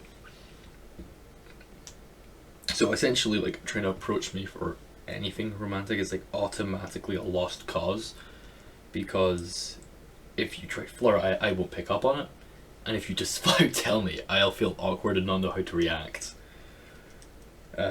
Which is why I'm so surprised I do well for myself. But yeah, either way, I've been hit with the autism stick hard, shall we say. Yeah, I mean, well, I think even people, like, it's just a very common experience for dudes to, like, have girls flirt with them and just completely not realize. Well, my girlfriend Fi just said that she thought she was being too obvious, which concerns me because I had no clue. I had zero idea before I asked her. I just fucking dove in and hoped for the best. So I don't even know what she did that was so obvious. I just, yeah, brick wall. But that was I'd say it wasn't my brightest moment, but at the same time, I succeeded. You succeeded. There you go. How many people in our corner of the internet can say they succeeded in talking to a woman? Not many. Indeed. And also, most of them I can't have to say they say, talk to a woman. it's important that you shot your shot, but also you did it in a way that I'm going to assume, like, wasn't, like, weird and creepy and shitty, because obviously if it was weird and creepy and shitty, this probably wouldn't have worked out. Yeah, I mean, I've never been the best at doing that, per se. I somehow succeeded with my sentence asking her, including the word fuck. So, yeah, I've never been the best at doing that, but yeah, I shot my shot and it worked. That was nice. I mean, Yeah, she does have to put up with the heckling from children that come associated with me, but wait, she has the what? the heckling from children. What? Do, like, random school children just, like, heckle you for some reason? Like, If I'm standing up, no. If I'm sitting down, it happens occasionally. wait, why? Because, well, not like, when I say children, like, school children still count. For some reason, it's a real thing over here to just, if someone, like, I wouldn't say I look alt. Because I don't, metalhead doesn't really fall under alt to me, but, like, you know, if you fall under the alt, goth, emo, metalhead kind of look, any of those kind, like that kind of area, shall we say. For some reason, it's become a trend for people to bark at you. I've not had that happen to me, I've had a mate happen. Weird. I've had it happen to a I've mate. never freaking heard of that. Yeah, most people your age seem to not have. I was talking to, I saw Gojira like a month ago, live, and I was talking to this guy during the show, like between sets. He'd never heard of this either. Yeah. This guy was like 40s, maybe like early 40s. He'd never heard of this. Yeah, my girlfriend's had this happen to her. One of my mates has had this happen to him. I don't think it happens to me because I'm 6'3". My girlfriend is 5'2". My mate is 6 foot, but he's also like he looks anorexic. He's that skinny. One of these people seems like a bigger physical threat than the other two. No, definitely. And that's why I've only ever been heckled when I'm sitting down. It's like how me and Santa wrote for the new viewers. That's my twin brother.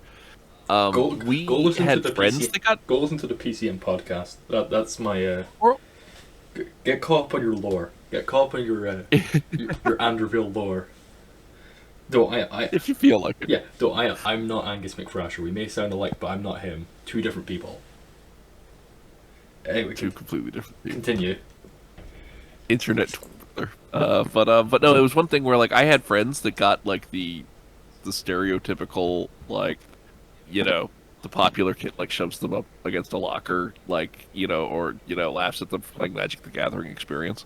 And me and my brother never did, and I think it's because we were, like, two big, fat, hairy twins who, I mean, like, you pick on one fat nerd, like, yeah, that sort of sucks. But if he's got, like, a duplicate clone fat nerd that can come up behind you and, like, fall over on top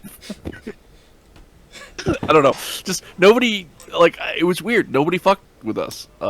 Despite the fact that we were like nerdy as shit, we would like go to, we would wear like Dragon Ball Z Hawaiian T-shirts, man. Like we did not hold back. But I was just you saying the thing of like, because you sort of tower over people, they hold back the barks. I can sort of I can understand that. I can Yeah, understand. it's only fun when we're like really sitting down, but like, so yeah, I was up in Aberdeen last week. Me and my girlfriend we're just sitting down having our lunch. Well, we'd had our lunch at this point. We're sitting down in front of this closed down WH Smith. I don't think you have that anywhere besides Britain. Brits get that reference. A lot of Christian preachers in Aberdeen. I don't know why. We had two different like Christian groups come up and talk to us for a wee bit. To be fair, they were very nice people. They were very nice people. I don't think they were picking up that. But I was listening a little bit. I'll give them that. I was listening a bit. It was kind of interesting. But like, my girlfriend was not interested in the slightest. And I don't think they were picking up on it. They did seem nice though. But then, like the two of us, we're sitting in front of this WH Smith. We're just cuddling.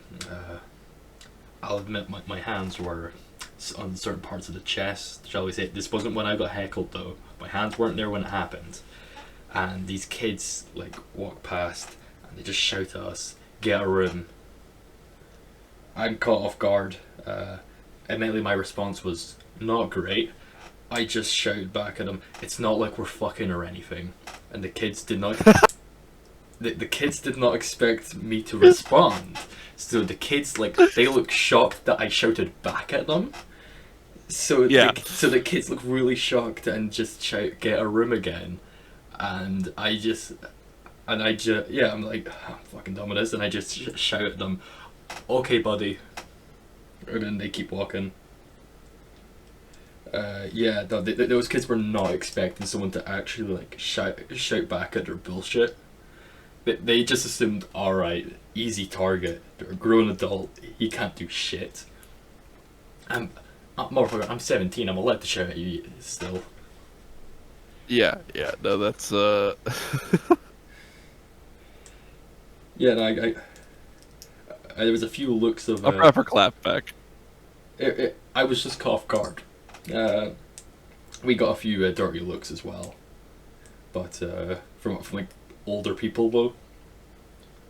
I get that all the time actually. I get that all the time. Oh, what? Just because you're like the alt couple, or Well, not because you're like snogging in public?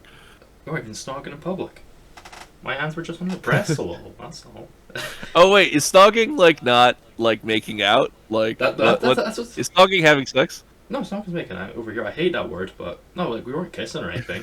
We were just cuddling. Oh, okay. No, like. Oh, okay. Yeah, sorry.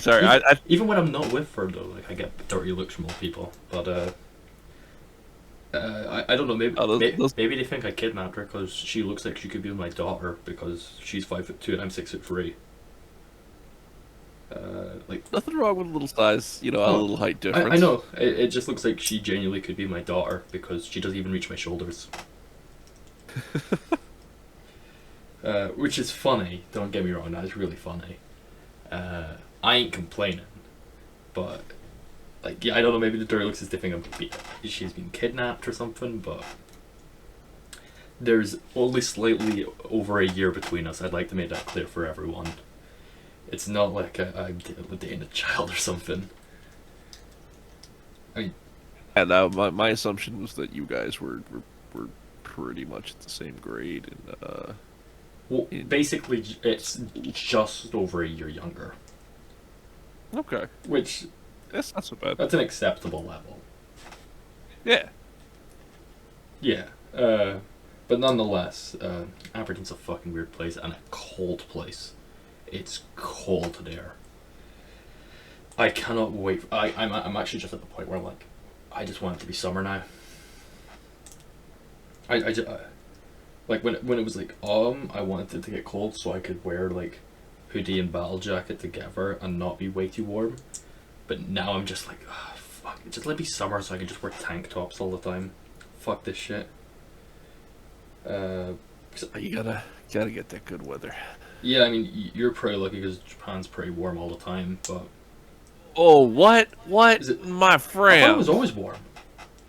Oh, hell no. Like, this is the thing. Like, Osaka's not as bad as Tokyo. I used to live in Tokyo. Tokyo, like, the summers are hell, and the winters are frozen hell. Maybe not frozen hell compared to Scotland, but I mean, like, you would not expect this much temperature variation. Yeah, no, it was, I think it was, like, I was looking at like, stuff like Shiroyama, and when I was reading about the history, for some reason I came up with, like, the modern day whatever statistics, and I noticed that, like, the average throughout all the years, no matter when it was, like, warmer than it was, like, in places like Shiroyama, some of your winters are warmer than our summers. I'm like, no, that's not even a joke. Like, we'll have a few days that are like ridiculously warm, but like our summers are pretty mild. It's a cold country here. Okay. Looks like we get like 2 degrees to 3 degrees in the morning in the winters, which probably is not as bad as you guys.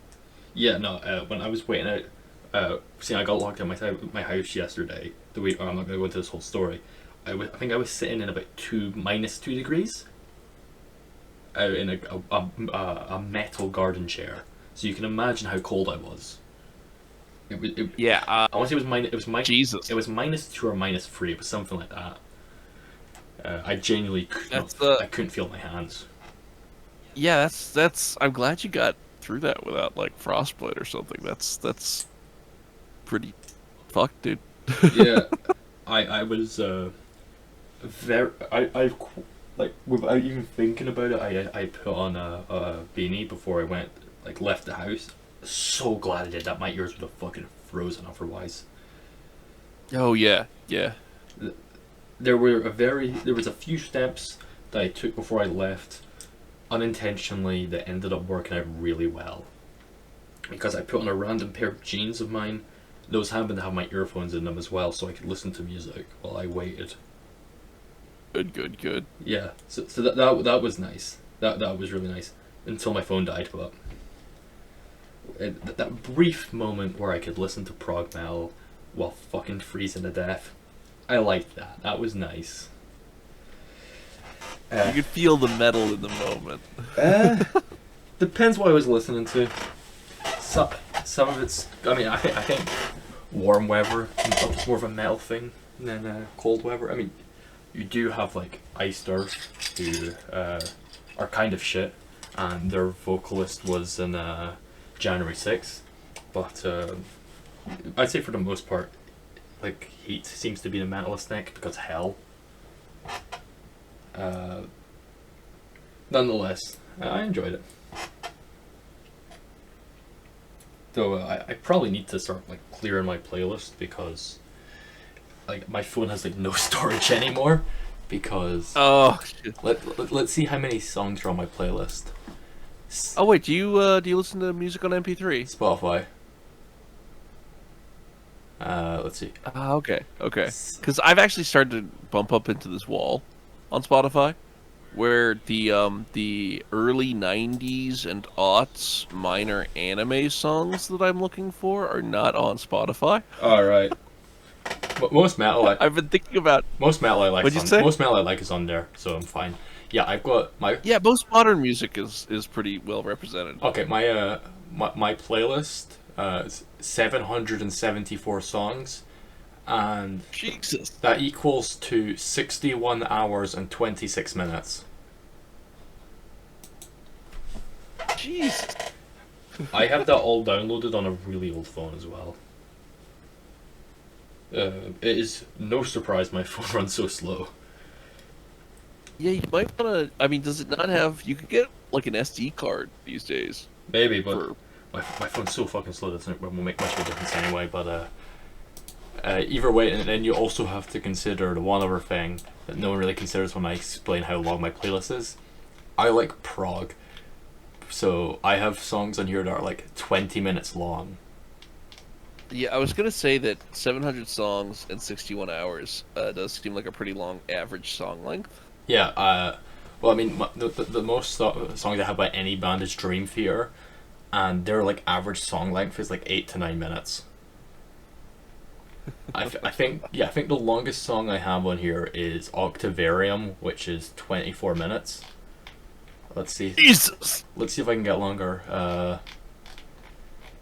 I think, like I was saying to a friend of mine, I actually think I have like prog brain rot, because I started listening to this Bell Witch album that is 1 hour 24 minutes. Yeah, I think it's that long. I got 22 minutes and then decided, nah, this ain't for me, and turned it off. Which I got 22 minutes into a song and then turned it off. That's like actual brain rot at that point. Yeah, that's. Yeah, I think 24 minutes is my longest. Yeah, it is. The second longest I think is 22. Let's see. Yeah, second longest is Mirror of Souls by Theocracy, which is 22 minutes and 29 seconds. And I'll listen to that song for fun. I'll just casually put it on. Like that's, I think that is brain rot. Can't imagine playing a 22-minute song. Oh. I mean, granted, I don't know how to play any musical instruments, but that's got to be rough. Yeah. I'm learning to play guitar, so can't imagine playing. Nice. I can't imagine playing Mirror of Souls for 22 minutes. That to be fair, a lot of them do have like slow sections. So like I saw Dream Theater last year live, and they have a song called The Count of Tuscany, which is 19 minutes. I think it's a little longer live because they add a third chorus live, which holy fuck, they should just release a studio version with that third chorus. It makes it so much better. But yeah, there's like a whole section that's just keyboard and an acoustic guitar. So it means, like, say when they're playing it live, the bassist ain't doing anything, so he's able to take a minute or two to just relax. The drummer ain't doing anything, he can take a minute or two to relax. James LaBrie already gets tons of times to relax because Dream Theater have really long solos. Hell, he literally will leave the stage for minutes upon minutes for some of these songs because they're so many instrumentals get so long. So like stuff like that really helps. And I mean, the guitarist for the band, John Petrucci, he's not a human being. He's quite clearly a Terminator designed to play music. There's like memes of him where it's like, it's just him looking out in the crowd and it's like the first person vision from the first Terminator movie, and it's just him playing guitar. And that's pretty accurate, to be honest. Like being able to see him play live meant a lot to me because he's my favorite guitarist, and my second favorite's dead, so seeing my favorite was good to see. But yeah, that 22 minutes live, crazy. And then when I saw them, they played 3 songs that they go into double digits in a row, that's fucking madness. Yeah, no, that is madness. Yeah. Look, to be fair, it gets the crowd going when someone plays a long song. Like the prog fans get really happy when it happens. I'll believe that. I mean, that is sort of like part of what they're there for, right? Partially, yeah. I mean, yeah, that's the whole part of it. I mean, don't get me wrong, I can enjoy prog that isn't ridiculously long. My favorite prog album at the moment is Union by the band. I don't know how to pronounce their name, so I'm about to butcher this. I think it's pronounced ILO. It's IHLO. They're a UK based prog band. That are basically like, if you mix I hate using like, if you mix this and this is what it is. I hate using that to sell stuff, but it's basically just if you mix Gent and Dream Theater together, you get this album, and it's really good. It's fucking incredible. And I think one song breaks the 10-minute mark, and that's the final one, which is 15 minutes long. Really good song. But like the only other 2 songs on it actually get 7 minutes or more. But so it's like, you don't have to be long to be prog, but it's pretty nice when they do. But Yeah. I'm hoping to see that band in May, because they're up in Aberdeen. So me and my girlfriend are looking at going. One of my mates is gonna have to come with, because it's like if you're under 18, you have to have like someone who's over 18. So see, I'll still be 17 then, and she's 16. So one of my mates is gonna have to. He wants to see them anyway, but what I think is really funny is like, he's 6 foot, right? I'm 6'3". I look way older than him, and I think there's 2 shows we're gonna have to go to before my birthday, and I'm gonna have to go. This is my legal guardian. This guy who looks way younger than me. That's hilarious and awesome. But Yeah, I guess the meaning of everything I'm saying is, go listen to Union by ILO. That album is fucking sick. I recommend that to everyone.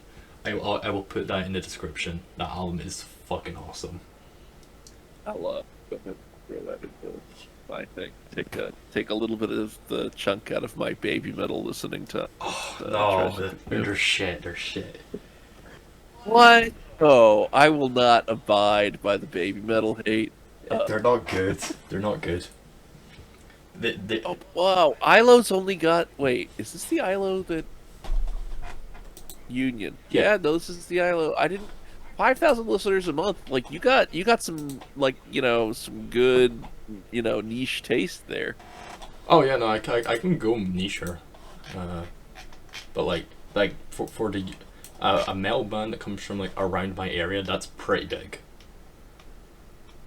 There are like other bands that are like from that area that I like. Like there's a Fascist Regime, who have 1,000. I'm literally just going for my Spotify. Catalysis, 8,000. That's surprising. Oh right, they remastered one of their albums. That's why it's gone up. Where the fuck are they? I mean, yeah, I can get. Oh fuck, Biocancer, who are Greek actually. 2,000. Where the fuck are they? There is Nocturne Wolf, 43 monthly listeners. That is rough. They're really good. Also really cool guys. I've met them before at a show. They're cool. But yeah, no, so some of my stuff can get. I'll be like, hey, you should listen to this band to someone, and they'll be like, all right, expecting like, because like when it's like the average thing someone listens to, they'll see like 10 million monthly listeners, and I'll be like, hey, listen to this, 5,000. Yeah, no, that's hell, lovely. When I see a band and they like hit 1 million, like that's like a huge achievement for like bands in metal. So like that's when I'm like, when I see a band reach 1 million, I'm like, they've hit the big time. And then some kid who likes rap music will look at that and go, why are they so small? Which is like, I think that's just, that's the difference. Is 1 million's like a huge achievement. Hell, there are bands that are huge in metal who have not even hit 1 million. I don't think. Yeah, right. I don't think Meshuggah have hit 1 million.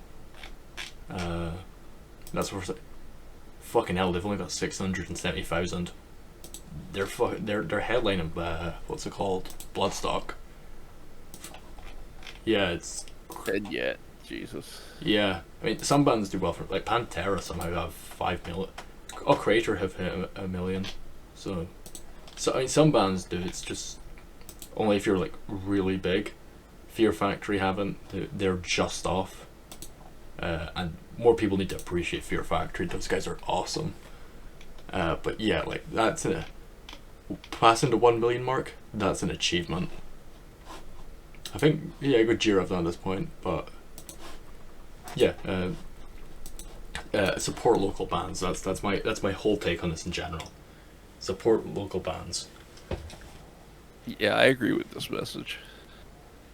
I mean, I don't know what metal scenes are like for you in Japan. I mean, Japan has some fucking awesome bands, but I don't know what their local scenes are like. Yeah, I made friends with some dudes who did a comedy metal band, and I would go to like their like concerts like in like underground dive bars. By underground I mean like in the basement. Yeah, but also in minor. I've gone to some of those before. Yeah. Yeah, and I had fun with those. I think like for a lot of bands here, if I remember correctly, they need to pay to perform. What the fuck? I'll have to double check on this. I remember hearing from some dudes about how like you pay to perform and then you try to sell your CD. What the fuck? That's what the fuck? Over here, like odds are you'll either not pay or you'll get paid a small amount to perform, and then you sell your merch, and that's how you make your money. But you don't pay to perform. Yeah, or I think you might need to pay, or yeah, I'll have to double check, like, or pay the bar to, give you the space, and then like you sell the tickets yourself. Anyway, it's a little bit hard scrabble for people here, is my understanding. Though, like metalheads are metalheads, and there's like a nice circuit, but it's something that I've had like less exposure to. Though yesterday I met a dude who sings in a power metal band. Oh, sick. So I guess I'll be getting more information from him about like local live concerts, which will be interesting. Well, if you find any good bands, just tell me, because I enjoy some of the Japanese metal. It's a Yeah. It's Well, a this scene guy that is. is vastly underappreciated. Yeah, no, I'll totally agree with that. Like, and what I love about, and like, this is the thing about, like, in Japan. Oh man, this is gonna like, I don't want to sound like I'm gonna make like some sort of weird like geneticist argument about like the genetic propensity of Japanese people to do something or anything, because I don't really believe in that. But like, you'll notice that over time, Japan has this history of like taking certain things that are interesting and awesome and cool and well done, like in like an overseas thing, and then like putting their own spin on it and like getting their own unique mastery of it, right? Like you can see like whiskey obviously is another one that is a recent thing where like freaking 15 years ago, if you were like, oh, Japanese whiskey, people would be like what the fuck are you smoking? Like Irish whiskey, Canadian whiskey, like Kentucky bourbon, Scottish, I have whiskey, no of course. clue. Yeah, but no, Japanese whiskeys are now like one of those ones that it's like they are, at least from the good distilleries, considered like world class whiskeys that compete with like Scotland and Ireland, right? Yeah. Um, Video games obviously is another one Yeah, that obviously. like got started in the States, and then Japan. It's just like, oh, this is great. We're gonna run with this. Thank you. Animation as well. Like Disney started it. Osamu Tezuka looked at it and went, "Oh, this is some good shit." And then like Japan immediately, like there's like a lot of stuff over time. Like Yeah. even religion, right? You've got like the Japanese indigenous religions, but then they're also like, "Oh, that Buddhism looks really nice. I hope you don't mind if we like take that and put a little Zen spin on it." And then like like a whole bunch of stuff from China. It's historically the Japanese have like a history, even colonial, right? Like the rest of East Asia completely getting screwed over by Europe. Like Japan sitting over here and goes, but what if we become a European power? Yeah. I think And so, another reason that they're seeing at least what metal just does better is just the like if you look at like I know you guys have competitions over there. Like if you go watch like you can see like kids guitar competitions like over Oh, yeah. Japan. It's like it's crazy what these kids can do. Like a lot of them are better guitars than adults over here, and I think it's part of it. I think it's just the work ethic with stuff like practice, and then also just yeah, a lot of your people who get into something will just commit themselves to it. yeah, 100%. and it seems like a lot of your bands just age better as well. Because I mean, we had a Metallica release a new single 12 days ago now, because it just hit midnight for me. So 12 days ago, they released a new single that was fucking dreadful. I'm actually offended that they thought it was acceptable to release. It was that bad. You're making me curious right now. I'm gonna have to It's hear this up. so painfully generic and boring. I hated it. Also, the drums aren't real. They're a drum machine. You can just Wait, they drum machined on like their new oh yeah. fucking Metallica drum machine? Yeah. No, it's. I was listening to it on my shitty phone speaker, and I could tell immediately that's not real drums. The drums sound hollow. They're not real. Oh my god, wait. even the thumbnail for this song looks like complete garbage. It's really bad. And but my point is that 4 days later, Anthem released a new single, and it was fucking incredible. And like these bands are, Anthem might be older than Metallica. Let me check that. Actually, they there's a serious possibility that. There's a serious possibility. Yeah, let's see. Well, I'll pull up what Metallica's youngest album was 1983. Now, what was Anthem's youngest album? But there's a good possibility they're younger. That Anthem are older than me.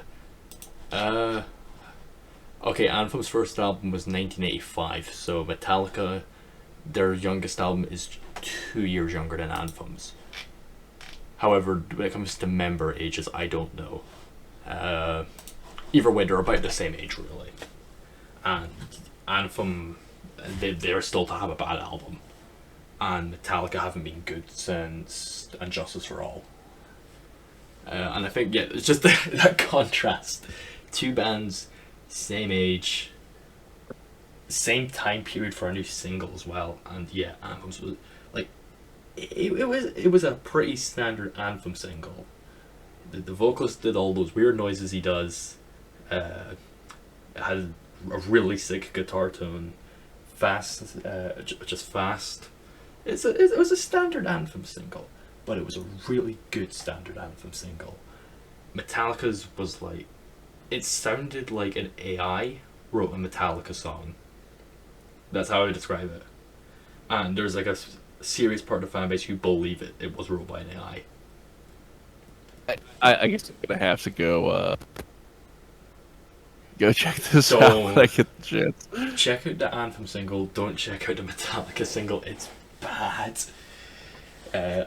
No, but I feel obligated to check out the badness of the. I am part. I'll check out both actually. Yeah, do. I personally am part of the group of people who believe the new Metallica single was an AI. Either it was an AI or it was someone else who wrote it. I don't think they wrote it. Because to have all the stuff they've made throughout their career, and then for them to write a song where they think singing the word temptation 4 times counts as a verse, I don't think they wrote it. Because, I mean, you can say what you want about Metallica, and I say a lot of bad things about Metallica. James Hetfield is actually a pretty good songwriter when it comes to lyrics. He actually can be... A lot of it is just, this is the book we just read kind of thing. But he actually can be a very good songwriter at times. Just look at their song 1, for example. Temptation 4 times as a fucking verse is not good songwriting. At all. And yeah, it's just... It's not good, and now my mate, because he knows how much I hated it, for some reason, they're like all over the world. They're releasing the album in cinemas to listen to on cinema speakers for some reason. And my mate wants, like, there's a cinema somewhat near to me that's playing it, and my mate now wants to go with me just so I can get pissed off at it, and he can watch me get pissed off at it in a cinema. Because he wants to see my reaction, and I already had no intention to listen to this album. But now he wants to see me get pissed. And I'm considering it. You know, I think it would be good entertainment for him at least. I personally just think it'd be really funny to just sing all the lyrics to their older songs over the new songs, because no one will be at that cinema. I highly doubt there will be many people there, so they'll start playing like a section of one of their new songs, and I'll just start singing in the middle of the cinema, "Darkness, imprisoning me," like just to piss people off. I don't know if I'm gonna do it or not. It'll be entertaining for my friend at least if I do it. But I've just been memeing on the band for the last 2 weeks. If I remember correctly, how I described the drummer Lars Ulrich was, you've seen Lord of the Rings. I don't need to ask you if you've seen Lord of the Rings. I know you've seen Lord of the Rings. You know, I've seen Lord of the Rings extended in a marathon. Of course.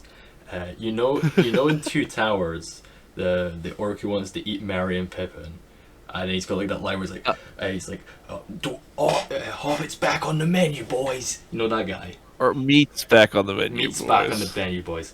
That guy. That's who I compared Lars Ulrich to. I described him as, if I remember my words correctly, a wee Danish goblin. No, it was gremlin. I described him as a Danish gremlin and a gremlin of a man.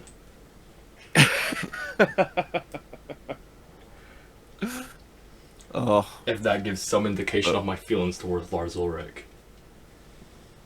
though your theory that it might be AI generated, I mean, I think we're not too far off from when people are gonna be doing a lot more like AI generated creative work astroturfing. Yeah, I think either all the members just don't give a fuck anymore, and they just phoned it in, which is very, very likely. Or they got an AI. It's one of those two, but like, as I said, It's probably the former for this time, but I mean, like, in the near future. I don't know about it though, I because the thing is, like, James Hetfield is he's actually a good songwriter for the most part, and he's a pretty good guitarist as well. Anyone who can play guitar pretty well and sing at the same time has my respect, because that is not easy to do. Kirk Hammett is not the greatest guitarist in the world, but he's good. Maybe he used the whammy bar a little less than he usually does, but like, motherfucker was part of Exodus. That's all I need to say. He's a good guitarist. Robert Trujillo, I think is how you say his name. He's actually still good. He's the one member of Metallica I would say is still quite good at what he does. Genuinely good bassist. Lars Ulrich is still shit. But 3 of the 4 members are good. Or at least were good. And this is like way below their usual standard, and Metallica's standard for the last 20 years has not been good. But even then, it's like I can still kind of see what they were going for at times. But this is just like, I never thought I'd say this about anything. This is somehow the worst Metallica has ever gotten, and Saint Anger is a thing. Yeah, I was gonna say Saint Anger is like loathed by everybody I know. So like dropping below that level This is worse than Saint Anger. Or what was that one they did? What was that one they did with Lou Reed? Load is probably the other one you were gonna like. No, the other one's. I like Load, but I know a lot of people who like the felt that Load was the first album that Metallica fucked up. Oh no, the first one they fucked up was the Black Album. Oh really? Yeah, no, that wasn't good. Ah, okay. No, the other one I was gonna say is the really bad one was the one they did with Lou Reed called Lulu, but that one's at least funny. That one's funny because you have James Hetfield aggressively singing "I Am the Table." That's funny. Yeah, that does strike me as the sort of thing that It's very popular in the wrestling fan base, because people will take clips of people trying to put other people through tables and the table not breaking, and they will just put over the clip of James Hetfield singing "I Am the Table" repeatedly. perfect. It's pretty funny. But that album's funny in an ironic way. Saint Anger's just bad. I showed that album to my ex-girlfriend, and like I was like physically raging at the snare drum on it, and she was just going, I don't get what's wrong with it. What's so bad about this? And I'm going, it's the fucking snare drum, and she's not getting it. Like, that's how much Saint Anger angers me. Like the title is pretty apt. This new one's worse than Saint Anger, because my whole take on like what I like, if you're shit but interesting, I still like something that's shit and interesting more than something that's boring. To be boring or uninteresting is the worst thing I think something can be. These new singles are boring and uninteresting. Saint Anger at least pissed me off. I just feel nothing towards these. That is the thing that like you gotta worry about when you become an older creative, right? When you've been like creating stuff and trying to be original for like so long, like how do you avoid the trap of just like falling into the same pattern, or not falling into the same pattern, but like running out of good ideas. Yeah, personally, I just think Metallica and Iron Maiden should both retire for metal's good as a whole. Iron Maiden. Look, I think those two bands are genuinely just doing more damage than good at this point. The two of them are personally holding back quite a bit the metal scene in general, because no one wants to book young bands for as headliners for festivals. They need to get Iron Maiden and Metallica. The biggest rock and metal festival over here in the UK is called Download. Last year, the headliner was Iron Maiden. This year, the headliner for 2 days is Metallica. Like, those are two spots that could have been taken by younger bands, and even then, like, last year one of the headliners for Download was Megadeth. Not going to complain as much because Megadeth stayed good, and their headline in Bloodstock this year, and I'm seeing that. Yeah. And I think the other one was Korn last year, who are also shit. And then this year at Download, they've got 2 days of Metallica, Bring Me the Horizon, who are fucking dreadful, and I cannot even slightly say anything positive about them because they're my girlfriend's least favourite band of all time. So, honey, I'm not saying anything good about them, let me be clear. And Slipknot, who are one of my girlfriend's favourite bands, and they're also terrible. Wait, Slipknot is her favorite band? One of her favourite bands. Wait, in that case, I do think you need to show her this song that I love, which is a mashup of Justin Bieber's Baby with Psychosocial by Slipknot, which is Will do. hilariously bad but wonderful at the same time. Yeah, I'll do that. Okay, I'll pass it on. But yeah, those are the 4 headlines for Download this year. And it's like, well, Slipknot are 20 years old at this point, and they're past it. Hell, even my girlfriend will tell you their newest album was dog shit. They are well past it. Metallica are even more past it. Slipknot were never it in the first place, so they can't be past it because they were never it. But to people who for some reason like them, they're past it. Metallica are past it. Metalheads in general don't really like Bring Me the Horizon, so they've got nothing. Last year they had what's it called, the Iron Maiden, who are past it. Megadeth, who have been past it multiple times and then went back to being it. I'd say they're currently it. They're pretty good right now. And Korn, who also never were it. So it's like, to be fair, I'm pretty sure Mastodon were like the side headliner for Download 2022, and Mastodon are fucking awesome and they stayed awesome. Let's see. Download 2022. Alright. Who we got? Oh, okay, this is even worse than I remember. So the three headliners weren't Megadeth and Korn, actually. The 3 headliners were Kiss, who need to retire. Kiss. Yeah. Kiss. Yeah. They were never good in the first place. How old is Kiss at this point? Old enough that they should be in a fucking retirement home. Iron Maiden, and then I don't know who Biffy Clyro are. I don't know who they are. I don't know who that is. And then you've got A Day to Remember. I don't know who they are. Deftones, who are shit. Korn, who are shit. Oh right, Megadeth were on the second stage. Wait. They were formed in 73. So My God. the band has been performing for 50 years. If they were 20 years old when the band was formed, they'd all be 70. Jesus Christ. They've been performing for more than double my lifetime. Yeah, no, Gene Simmons is fucking 73. What the fuck? Yeah, no, that's pretty awful. What I got mixed up with is Megadeth were on the second stage, with Mastodon on that same day, which, you know what? Mastodon and Megadeth on the same day sounds pretty good. Though, what's retarded is on their 4th stage they had Sepultura, and I don't know why you wouldn't just put Megadeth and Sepultura together.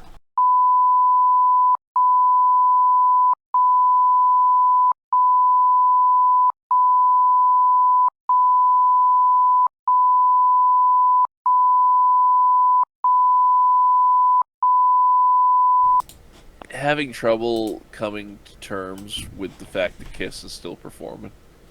Yeah, no, they retired multiple times and then left retirement again. I swear they've had multiple retirement tours. Okay, they've announced this is their final tour. Oh, really? They've probably done that several times in the past, but I mean, come the fuck on, they gotta make it, like, holy shit. Yeah, that's they're old. They are generally to the point where it's just like, give it up. Your time is over, old man.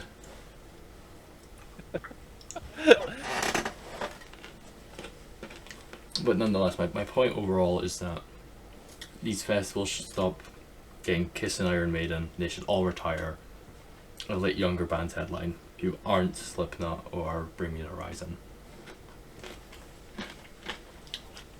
I don't know, let Gojira headline. I say they're younger, but like their first album was like 2003 or something, but they're much younger than Kiss at least. When was their first album? Let me look this up. I think it was 2001. But either way, I don't know. Kiss are taking the piss at this point. Here's an idea, right? What do you say? I have an idea. The government should pay for these like old folks camps for like old rock stars who can't give it up, and they can perform every day in front of a VR audience that they think is real. Wait, have you heard the Tenacious D song Dio? No, I don't listen to Tenacious D because I don't like Jack Black. That's unfortunate. There's some good Tenacious D music, right? And Dio is like this like song sung to Ronnie James Dio about how like it's time for him to retire. So they're gonna take him to like a retirement home, but they're also gonna like steal his secret sauce so they can rock with it. Like, I don't know. I thought it was kind of. I enjoyed the song, but as far as I know, like, yeah, they've got decent relationships with people of that generation in that particular thing. Just because Meatloaf showed up in their movie, and I think Ronnie James Dio has been in some of their music videos. But I personally just don't find Jack Black funny. That's the only issue. I'm sure he's a nice man. I just don't personally find him funny. Yeah, Same thing. I can feel you on that. Same thing with what's his name, Jim Carrey. I don't think he's funny either. Jim Carrey. He seems kind of cool. I won't lie. Like the whole reason Cannibal Corpse were in Ace Ventura, a movie I do not like, is because he personally likes them. Oh, nice. There you go. He's an interesting guy. I mean, it seems like a lot of comics are going to comedy, but are also highly depressed. And apparently he's one of those guys. Yeah, I mean, so I personally this is like the take that no one ever understands. I like Jim Carrey when he does serious roles. I don't like him when he does comedy. Like, I can't stand him as a comedian, but when he does like serious movies, he's actually very good. There's actually a couple of how would I put this? That's actually a common thing of like what Robin Williams is really good in his serious roles. I mean, Adam Sandler has like two serious roles he's actually really good in. Yeah, Adam Sandler. That's a good example. Bryan Cranston was a comedian. That's an example. Oh yeah. Bob Odenkirk as well. He had Mr. Show with oh my god, what's the guy's name? David Cross. Mr. Show was like hit or miss, but holy shit, it was. I love Mr. Show. I've never seen it because it's kind of hard to find at this point. They did like a reunion kind of thing, but it wasn't called Mr. Show on Netflix. That wasn't too bad actually. It wasn't. Okay, I need to watch that. It was the reunion one.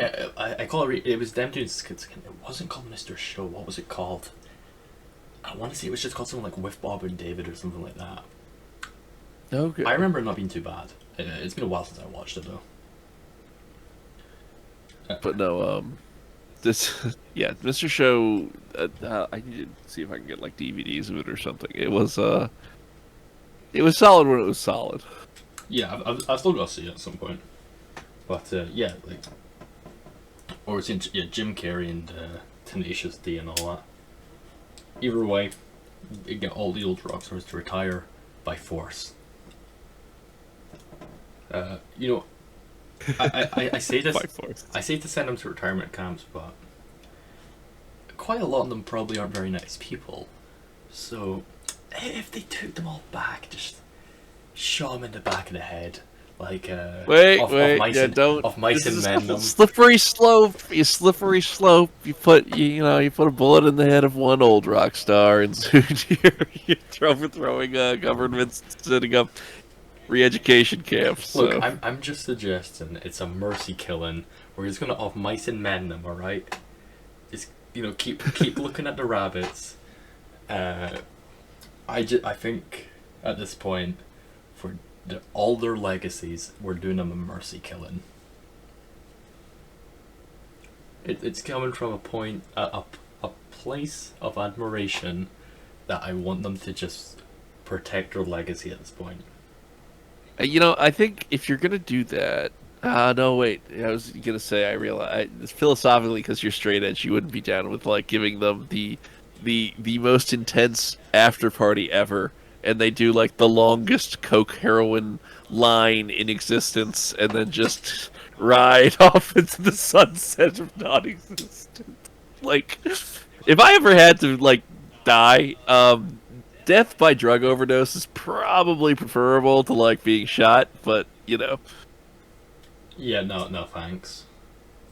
Yeah, I realize that's philosophically speaking, you're probably not gonna be like, yes, drugs. Let's go with the drugs, Andrew.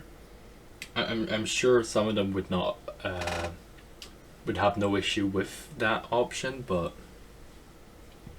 I've listened to Saint Anger. James Metallica don't deserve the deaths they want. Christ. This man has had a fire lit in his soul by Saint Anger. Yeah. And I'll include Corey Taylor in the list of old rock stars, even though he's like 50, just because I don't like him and I want to see him die. What is Corey Taylor in again? Slipknot. Okay. He somehow has no money, and is also part of Slipknot, and he just seems like an asshole. I don't like him as a musician, and I don't like him as a person. I have heard like rumors about him being a dickhead, but then again, I don't keep up with Slipknot too much. Like I didn't really like them as when I was listening to metal when I was a little Anderville lit in high school or whatever. I know bits and pieces here and there. Stuff like the fact that he wasn't even one of the original members, and they kicked out one of the original founder, and then like that guy died of cancer or something, which is like that doesn't make you look very good. And in general, in general, he just doesn't seem like a very nice person. He has so many feuds with so many different people that I just assume at that point he's a dick. It's like, if you get into one feud with someone, it's like, that might be their fault. If you get into a feud with two people, but by the time you've gotten to 109 feuds, I think at that point it's your fault. Unless all of those people are Axl Rose, then I guess that's okay. That's not your fault. But either way, if you get into 109 feuds, that's on you. But that's basically just my take on Corey Taylor. I'd say that Mice and Men is a mercy killing. Not for him. He doesn't deserve that. Jesus. And I will not be sending my girlfriend a link to this episode. Just for that alone. Yeah, just for that alone. You know, people should enjoy the music they enjoy. Though, freaking Kiss still performing. I'm trying to think of like. They were never good in the first place anyway. I mean, I'd say that like for people like us with slightly younger sensibilities, the fact that they had this like overblown, you know, Knights in Satan's service like image, and then like and like the you know sort of proto Guar like costumes, and like you see that and you're like, oh, these guys must rock, and then you like listen to their music and you're like, what is this? Like, Yeah. I thought that you guys were hardcore. Like I thought you guys were cool. But I realize that's just a generational thing, right? Even But now, like I think their outfits are still kind of dumb. Like Guar, like it's stupid, but it's also kind of cool. yeah, Kiss just yeah. Kiss just look retarded. I mean, I, you know, I'm sort of down with the glam, right? Like I'm okay with it. You know, when I say I'm down with the glam, I mean like I recognize it as glam, you know. Yeah. But yeah, I can see where you're coming from on that as well. You don't strike me as the glammiest of glamsters. No, no. I think when your two favorite subgenres are prog and thrash, yeah, you don't really do the glam thing too much. Yeah, yeah. I mean, I don't know. Pantera used to be glam, but that was also shit Pantera. I still find that like hard to believe. Like that's like it's crazy to think about how sudden the change was. Like, I don't know. If you've seen some of the photos of them when they were the glam era compared to when they were like when they actually were Pantera, it's crazy how sudden that change was. I don't care. Dimebag's still a legend. Yeah, that was the thing of like the glam Pantera. Glamterra, yeah, we'll call him Glamterra. Yeah, is actually a little bit stronger in my mind for some reason. Because like What? I guess, well no, because I didn't really look at Pantera like after the glam stuff too much. So the imagery Wait, wise, so you listen to like- listen to Glamterra and not the later stuff? you know, I didn't listen to much, right? Like it was like there was Pantera on MTV or whatever when I was like in middle school or frickin' whatever it was. And I was like, okay, Pantera, and then like I stopped listening to Pantera. So I have like this prehistoric image of Pantera, you know, captured in amber in like the back of my brain. And I just pulled up their Wikipedia page and I'm like, oh, yeah, no, they totally got rid of that glam look. Yeah, no, that's what Pantera looks like now. Sweet. Okay. I think you've just exposed how old you are. Oh God, yeah, no, Their, I their, did. their glam stuff isn't even on Spotify anymore. It's just the groove stuff. Oh shit. Like they've completely like no one really acknowledges the glam stuff anymore. I don't have I even listened to the glam stuff. I don't think I have. Like Dude, these glam photos are like hilariously glam. yeah, especially just in comparison to like what they became. Yeah, yeah. I love their groove metal stuff though. Like it is peak groove metal. I mean, Dimebag Darrell is my second favorite guitarist, so of course, even if Phil Anselmo does not come off as the nicest of people in the world, I don't know how much you know about him, but my Don't know too much. how do I put it? He waited for Vinnie Paul to die so he could do a Pantera reunion. Ooh. Because Dimebag was shot in like 2003, something like that. It was before I was born. Early 2000s, he was shot and killed. Probably the biggest tragedy to happen in metal. And then, Pantera had been broken up by that point. Because Vinnie Paul and Dimebag were in Damage Plan, and it was a Damage Plan concert he got shot at. And after he died, like a decade later, maybe, like Phil Anselmo was like floating around the idea of we could do a Pantera reunion just without Dimebag, and Vinnie Paul, who's brothers with Dimebag, always just said no, it's never happening. I fucking hate Phil Anselmo with like he fucking hates that man with a passion. They never like reunited or like settled the beef. Vinnie Paul died hating Phil Anselmo, and then Vinnie Paul died like 4 years ago, something like that.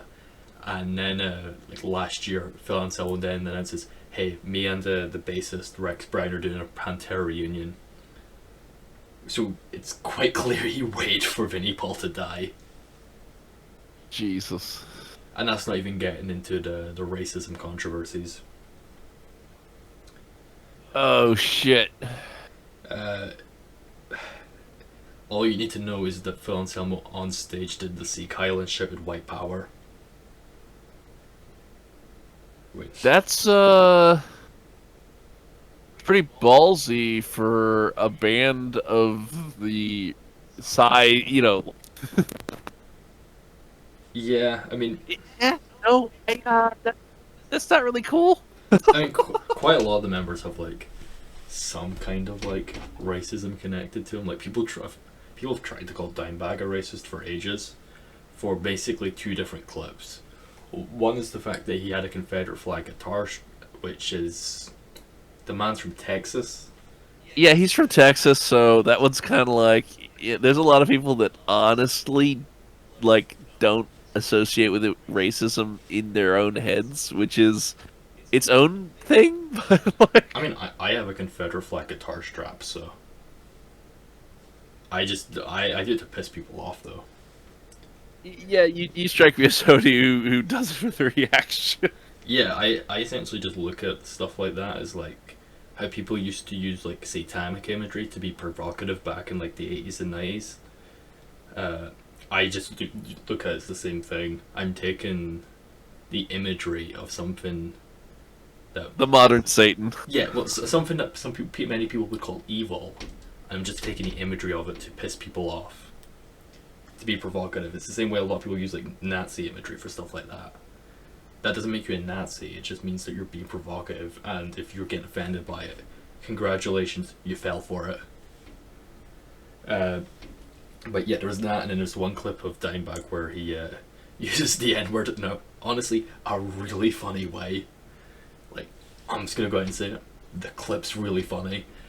He's at like a meet and greet with a bunch of fans, and his kid gives him his scrawny wee white kid gives him his guitar to sign, and basically Dimebag like basically sets him like a challenge: prove you can play that guitar and I'll sign it. And but it's how he says it to the scrawny wee white kid is he says, if I remember correctly, the quote is, "Let's see if and he uses the hard R N-word. Let's see if the N-word can play." And it's how he says it. It's so funny though. It's like the thing is, he's quite clearly not using it in a racist way, because he's calling like a tiny wee white. He's calling like a skinny white guy the N-word. But it's just how he says it is really funny, and to give him full credit, the kid could play pretty well, and he signs the guitar and praises the kid and everything. So it's like, it's not like he was being a dick. It was just like, you know, using inflammatory language. He said, like, he was saying it in a joking way. Either way, I thought it was funny. Yeah. I mean, he genuinely just seemed like a cool guy, to be honest. Oh, you know, I'll. That's the thing. There are oftentimes like, yeah, cool. I'd say like the metal scene. It sounds like generally people are either cool or like fucking Nazis. People can be like stupid on both sides of the political spectrum. Oh, that's wait. Like, I actually don't know much about like leftist metal land.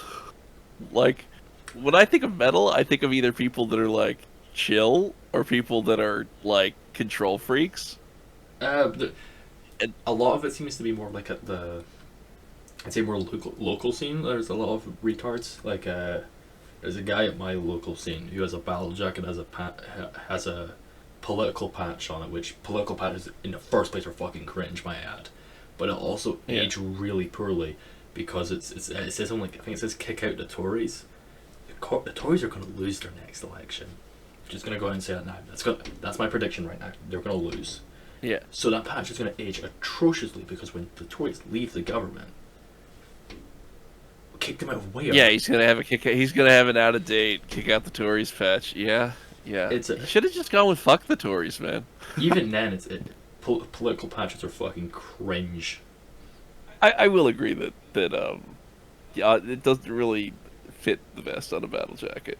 Yeah, and in general, especially over here, but here especially because it's like there was a band, I don't know what I would describe them as, but they opened for a band I do like, and the vocalist literally opened every song by just shouting the words "fuck the Tories," which was cringe.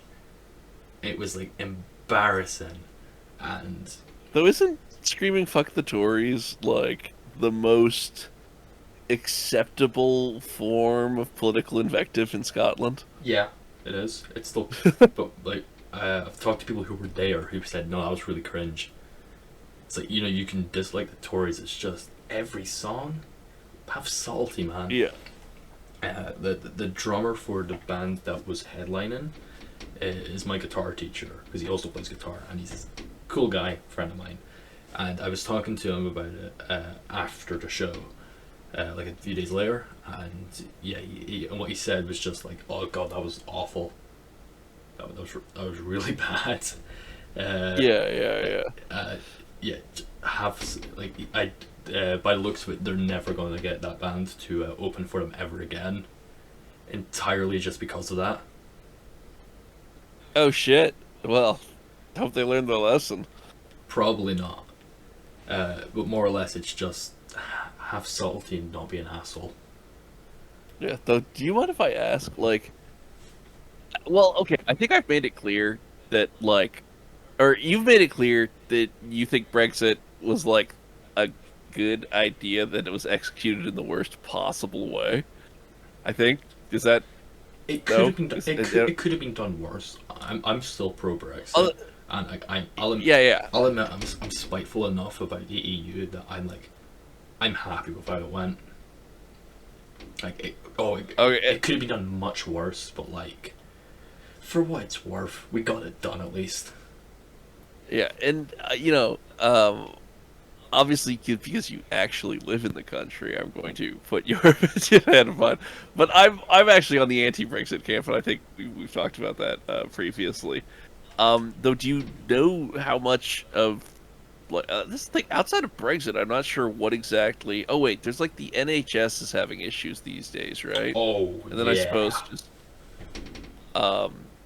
the economy is dealing with stuff where it's not clear how much of that is the pain of Brexit, but some of it is at least. And then I assume there's also just random stuff where, like, the Tories never seem to do much that actually helps anybody who's not rich. So I'm assuming that people are not happy with that situation. So what's going on right now with that? Like, why do people hate the Tories? Yeah, the Scottish answer. Yeah. It's different in Scotland than England, but both countries don't like them very much. In Scotland, I'd say quite a lot of it is the party in charge, the SNP, is fucking incompetent, to say the least. They are probably the worst party in all of Europe. They are that bad. And holy shit! Okay. They are like authoritarians to a ridiculous extent and completely incompetent as well, and very, very corrupt. They stole $2 billion worth of taxpayer money over COVID, and anytime they do anything wrong, which is often, their excuse is always it's the Tories' fault. You know the whole meme about the guy riding a bike and he puts the pipe in the wheel, falls over and blames someone else. That's the SNP, but they put the pipe in the wheel. More accurately, honestly, they shoot their own fucking legs off with a shotgun, fall off the bike, and then go, "The fucking Tories." And that's not to say I like the Tories. I don't.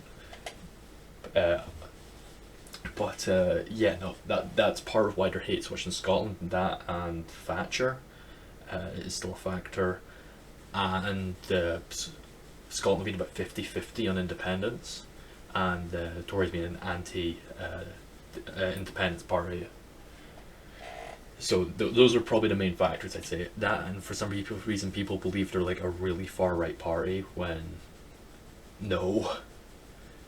Yeah. Your average Tory voter will say they should be more conservative because they're not. I don't know. I think mass immigration, support of like going all in on the pride stuff. I don't think that's very conservative. Or is that like the Tory position at this point? Oh yeah, they put all the pride stuff up on the Pride Month. They've done mass immigration for the last 10 years. Like, people don't realize like how not conservative they are, and then people think you're like a Nazi if you say, I think the Tories should be more conservative. Because I think the Tories should be more conservative, and Labour should be more left wing. I mean, it's kind of hard for me to argue. Yeah, how do I put this? I'll respect your opinion regarding the Tories should be more conservative. I won't agree with it. I mean, generally speaking, I've got a real anti-homophobia thing going on, and like, let's just say that my years in Texas, we're sort of like, let's maybe let's not encourage this shit. All I'll say is I think the issue is Labour are too close to being the Tories and the Tories are too close to being Labour. So in reality, whichever party you get out, you're not getting much change. They're both just World Economic Forum shells. So you would hate Japanese politics, by the way. It seems like I would, yeah. Especially when it comes to my take on old people. And yeah, no, the both parties are just like homogenized grey blobs of the same thing, all in support of the World Economic Forum. So as far as I'm concerned, make the left-wing party, massive finger quotes, more left-wing, and make the right-wing party, massive finger quotes again, more right-wing. So it means that people actually have a choice, and it means change can actually be made. Wait, do you mind if I give you just a little bit of information of just how bad, like that situation exists in Japan? I don't know much about Japanese politics. All I know is I know bits about Shinzo Abe, and that's about it.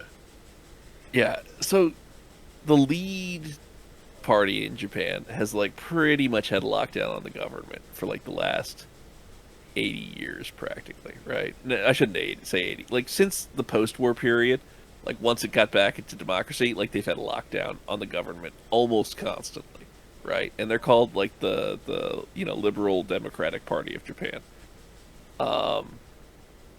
The opposition party consists of people who were in the Liberal Democratic Party and were unhappy about the fact that they weren't moving up quickly enough within like the party because old people just stay around forever, right? It's like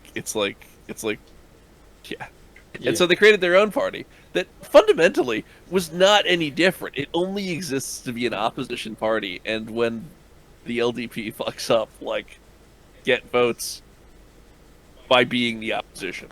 Like literally, as far as I can tell, fundamentally, they're philosophically the same. And these are the two main parties in Japan. Jesus Christ. And then, like, this is why it's hilarious. Japan has the only, as far as I can tell, functioning good communist party in a democracy, because they're actually just like, we should have freedom of information, we should be cool, we should have social programs so that people can afford to have children, we should tax corporations. Like, they're not like hardcore Marxists or anything. They like broke away from the Soviet bloc, and they're just sitting there being like chill leftists who are all 90 years old. You know, like, I understand why Japanese young people just look at all this and they're like, why would I even vote at this point? Like, what's the... You know, I'm just gonna work and, like, live my life. But holy shit, dude.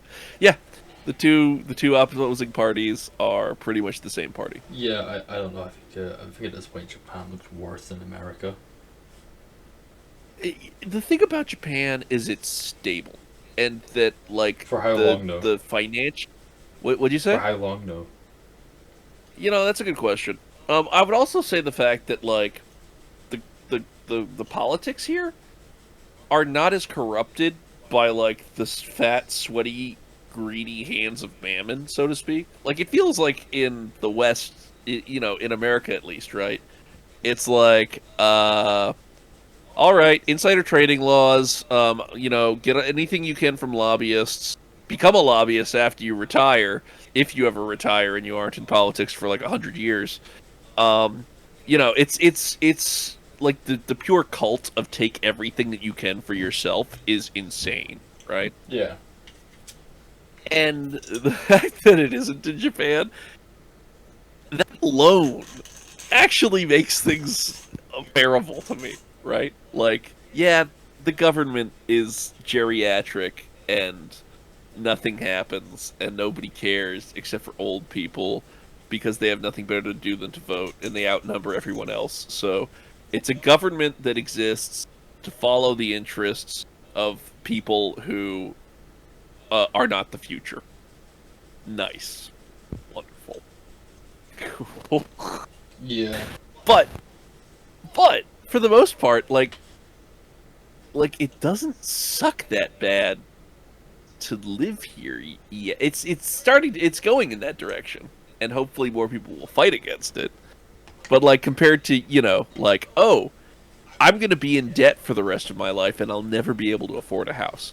Like at this point, having children would be irresponsible of me because I literally have experienced watching my parents have a decent life, watching like slightly older people have a less decent life, living a shitty life, and knowing that I'll have more taken away from me so that my children will be given like nothing.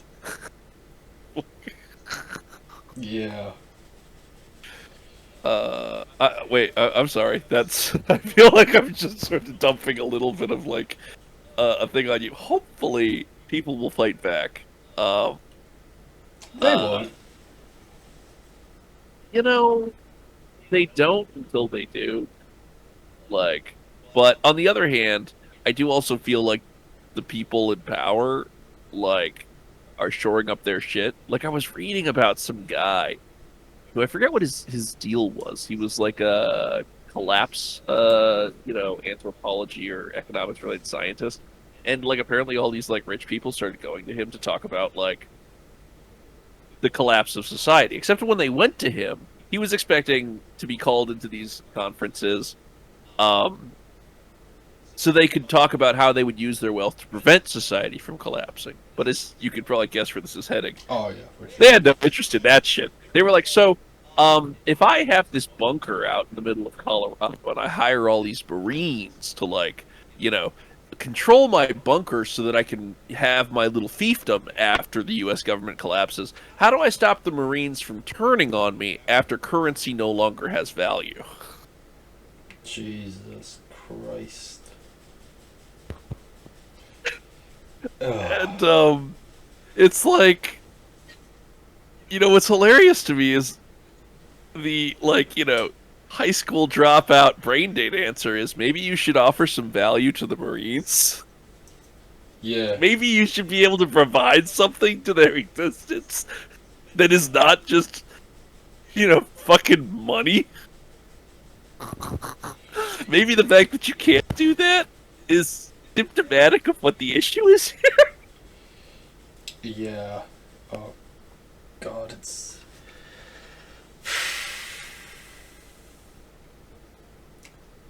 Yeah. So, I like to hold out hope though that like because this is the thing. There's more people who are suffering through this because they don't see a solution than there are people that are causing the suffering. And that means that the things can flip. I think the only way I see huge change being made is probably not for a reason I think you'll like, but over here in Europe we've had protests slowly start to increase over the migrant situation. We had one in Ireland like a few weeks ago. There was one in Liverpool like a month ago. It's starting to happen because they're starting to take the piss just slightly more and more with it. Because I'm sure you're not too familiar with the whole situation and the fact that Japan has fairly sensible immigration laws by the looks of it. Yeah, no, it's Japan keeps that stuff on lockdown to the point that people are like, "How are you going to deal with, you know, the lack of children being born?" And the government's like, "Robots." They're like, "Dude, yeah, well, what are you going to do when the robots thing doesn't really work out for you to the degree you need it to?"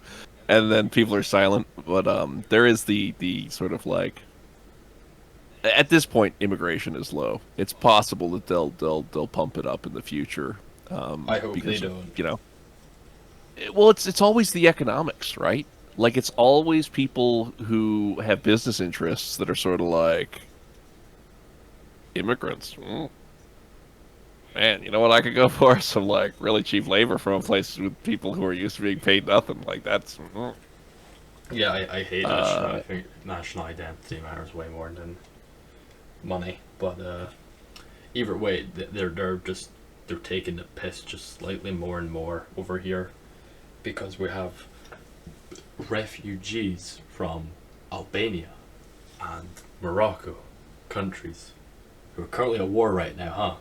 Yeah, there are awful conflicts in Albania and Morocco, and yeah, they're coming here, along with some countries as well, and we've kind of got a rape problem, like kind of a huge rape problem, because we've got people coming from a culture that is basically incompatible with ours, and yeah, it's kind of a huge fucking problem, in fact, and I think it's eventually, yeah, the people are starting to go, hey, what the fuck is going on here? My fucking daughter was raped and the police did fucking nothing about it because they were scared of being called racist. What the fuck? And yeah, I think eventually it's gonna all blow up. Something's gonna happen. It's gonna cause everything's gonna blow up eventually. And when that happens, the government better get those Marines happy. And I think that's the only way I see things truly blowing up like that. Economic shit like that, it's like, it ain't happening over economics. Which is... Yeah, well, and this is one of those things, it's like, how do I put this? I feel like I'm not sure what the actual, like, crime statistics here are. And the reason I say this, right, is I feel like on the left, there's a lot of, at least in the United States, right, like the whole thing of like, you know, black men coming for our white women, you know, and like a black guy looks at a woman, right, in the deep south and like thanks her for, I don't know, opening the door or something, and you know, some guy says something to another guy and then he gets beaten to death, was a thing that happened, right? And so you've got the pendulum going back and sort of like, that was a bad thing, so we don't, you know, do that anymore, right? But then, on the other hand, I do have to say, like, there are a lot of people with some fucking misogynistic views that think that anybody who's wearing clothing in a modern Western sense is, like, asking to be raped.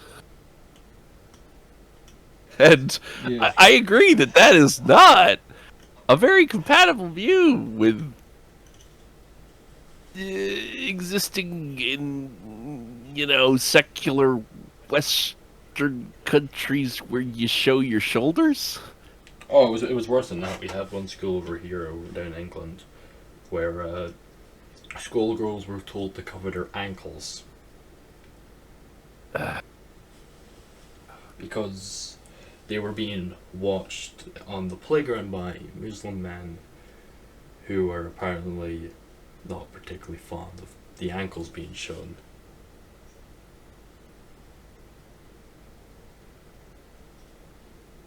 Yeah, it's not compatible. So, as far as I'm concerned, When my take on it is it does bring up that issue of culture, yeah, as you mentioned. So that's always as far as I'm concerned, just ban travel from those countries. It's not compatible, and it's not like they're doing it legally. They're all coming here illegally. And I think I've said my take on that before. Just shoot the boats. Set the sniper tower, shoot the boats on the way here. like this is the thing though. This is the thing. This is the thing. I really want people. I guess this is the empathetic part of me, right? Like I don't want people to die. I don't want people to suffer, right? And part of that is I don't want if you've got people that have like a culture that is completely incompatible with another culture, it does create suffering when you've got like friction that comes from that, right? Ghettoization causes problems, so like if you've got people that feel like they have an alienated culture that are in a country, that then feel that alienation locks them out of things, it's like it's not good for anybody in that situation. And so, how do you improve this? I mean, for me at least, trying to create some kind of central accepting secular values that then is like you gotta get on board with this shit, right? And you say that to everybody, right? It's sort of like we have to have a centralized thing that everybody sort of agrees on is like the civic center, so that we have a functioning common ground, right? Not raping people is a pretty important is a pretty important common ground, obviously. But yeah, man, like. I worry about things. Anyway, sorry. Yeah. That got out of meme territory. It got boring. Yeah. Either way, it's I don't know. I don't think the economic shit's gonna blow it over. I mean, especially not in this country. People are too fucking stupid to realize that. I found it pretty recently. Scotland had one of the lowest average IQs in all of Europe. Ours is. Is that true? It's below average level for human beings. The average for like a human being is 100. Our average is 96. So yeah, it's. I wonder. Oh no, there's a perfectly reasonable explanation why.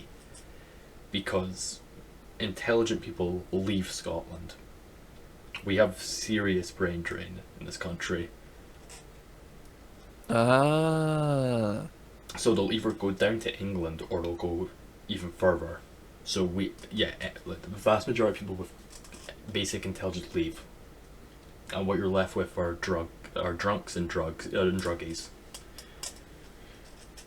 So yeah, there's literally nothing in this. I say this quite often. There is nothing in this country for me and many other people my age. When I mean, I literally mean that, because there's so many people that leave that they can see, yeah, no, there's nothing for us here. And I think the issue's only going to get worse. I'm calling this is another one of my predictions. Scotland's average IQ will go down.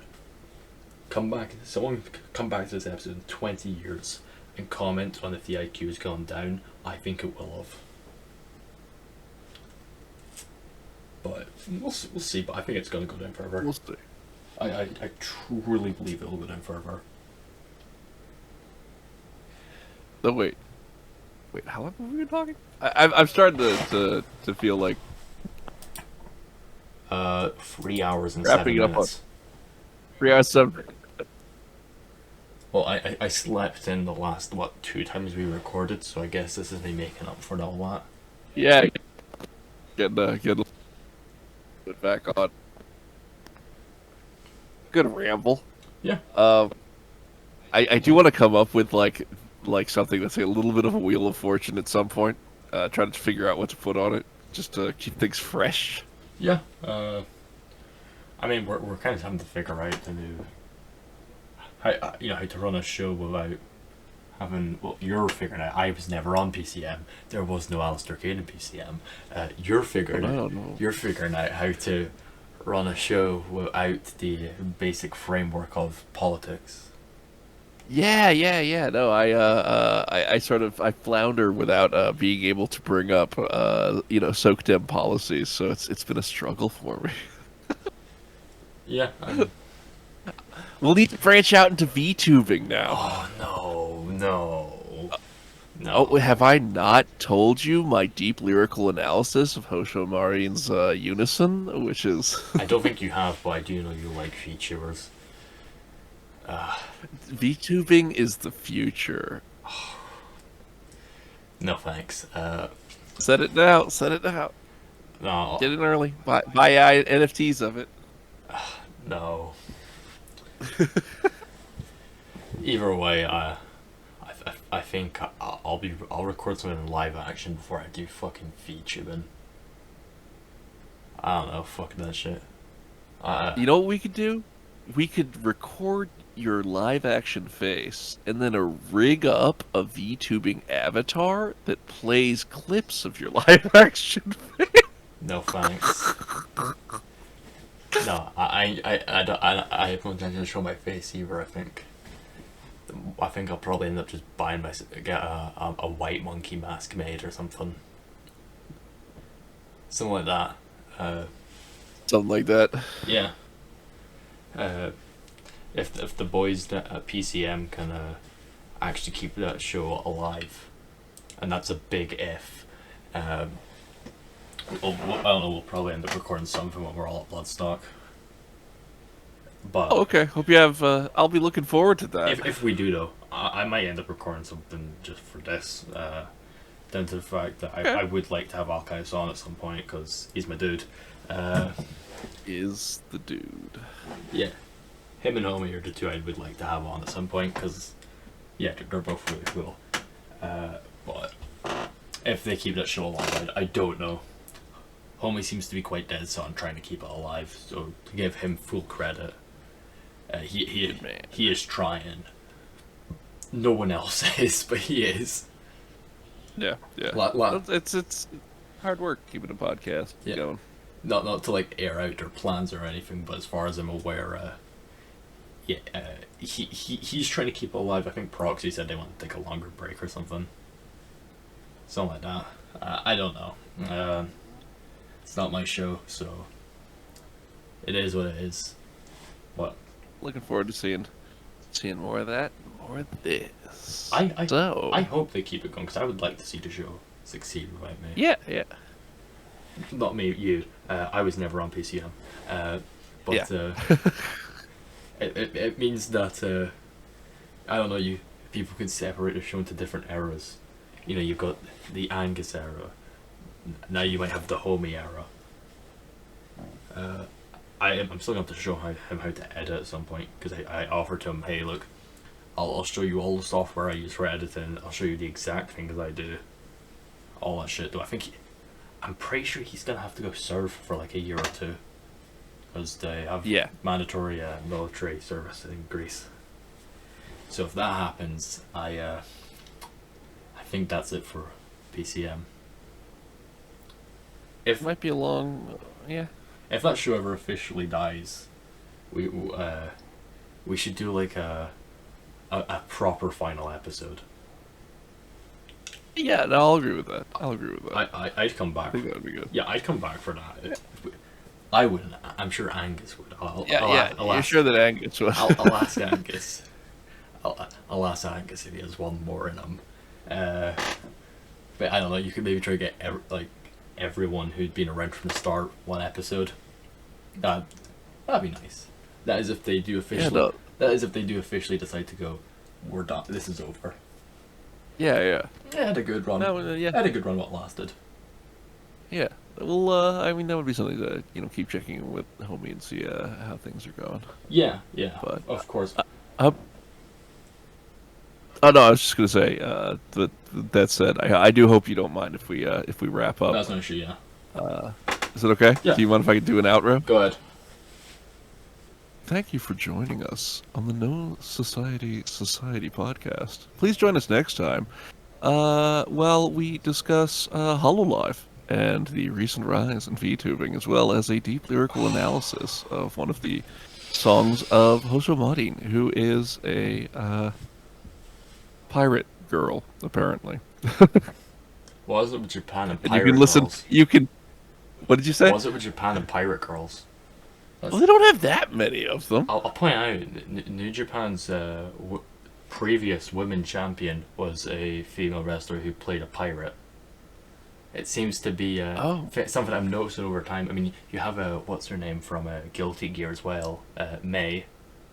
Pirate. Yeah, no, you're right. May is a pirate. Though, granted, her pirate boss is like an Iaido swordsman who's based off of, like, whose name is Johnny, and, like, looks like... Anyway, the Guilty Gear is... But, no, that's interesting. You're right. That's more than I was thinking. Yeah. You've got May, Kairi Sane, the one you're talking about. Either way, I'm not talking about fucking VTubers. Fuck that shit. And discussing the cute Japanese pirate connection. I might be down for that. Yeah. This has been the No Society podcast. Thank you again, and looking forward to seeing you next week. Take care. I think it's gonna be more than a week, but Look forward to seeing you sometime. yeah, this ain't PC, and I ain't got time for a weekly schedule. Yeah. I have a girlfriend to see. He has a girlfriend to see. Of course.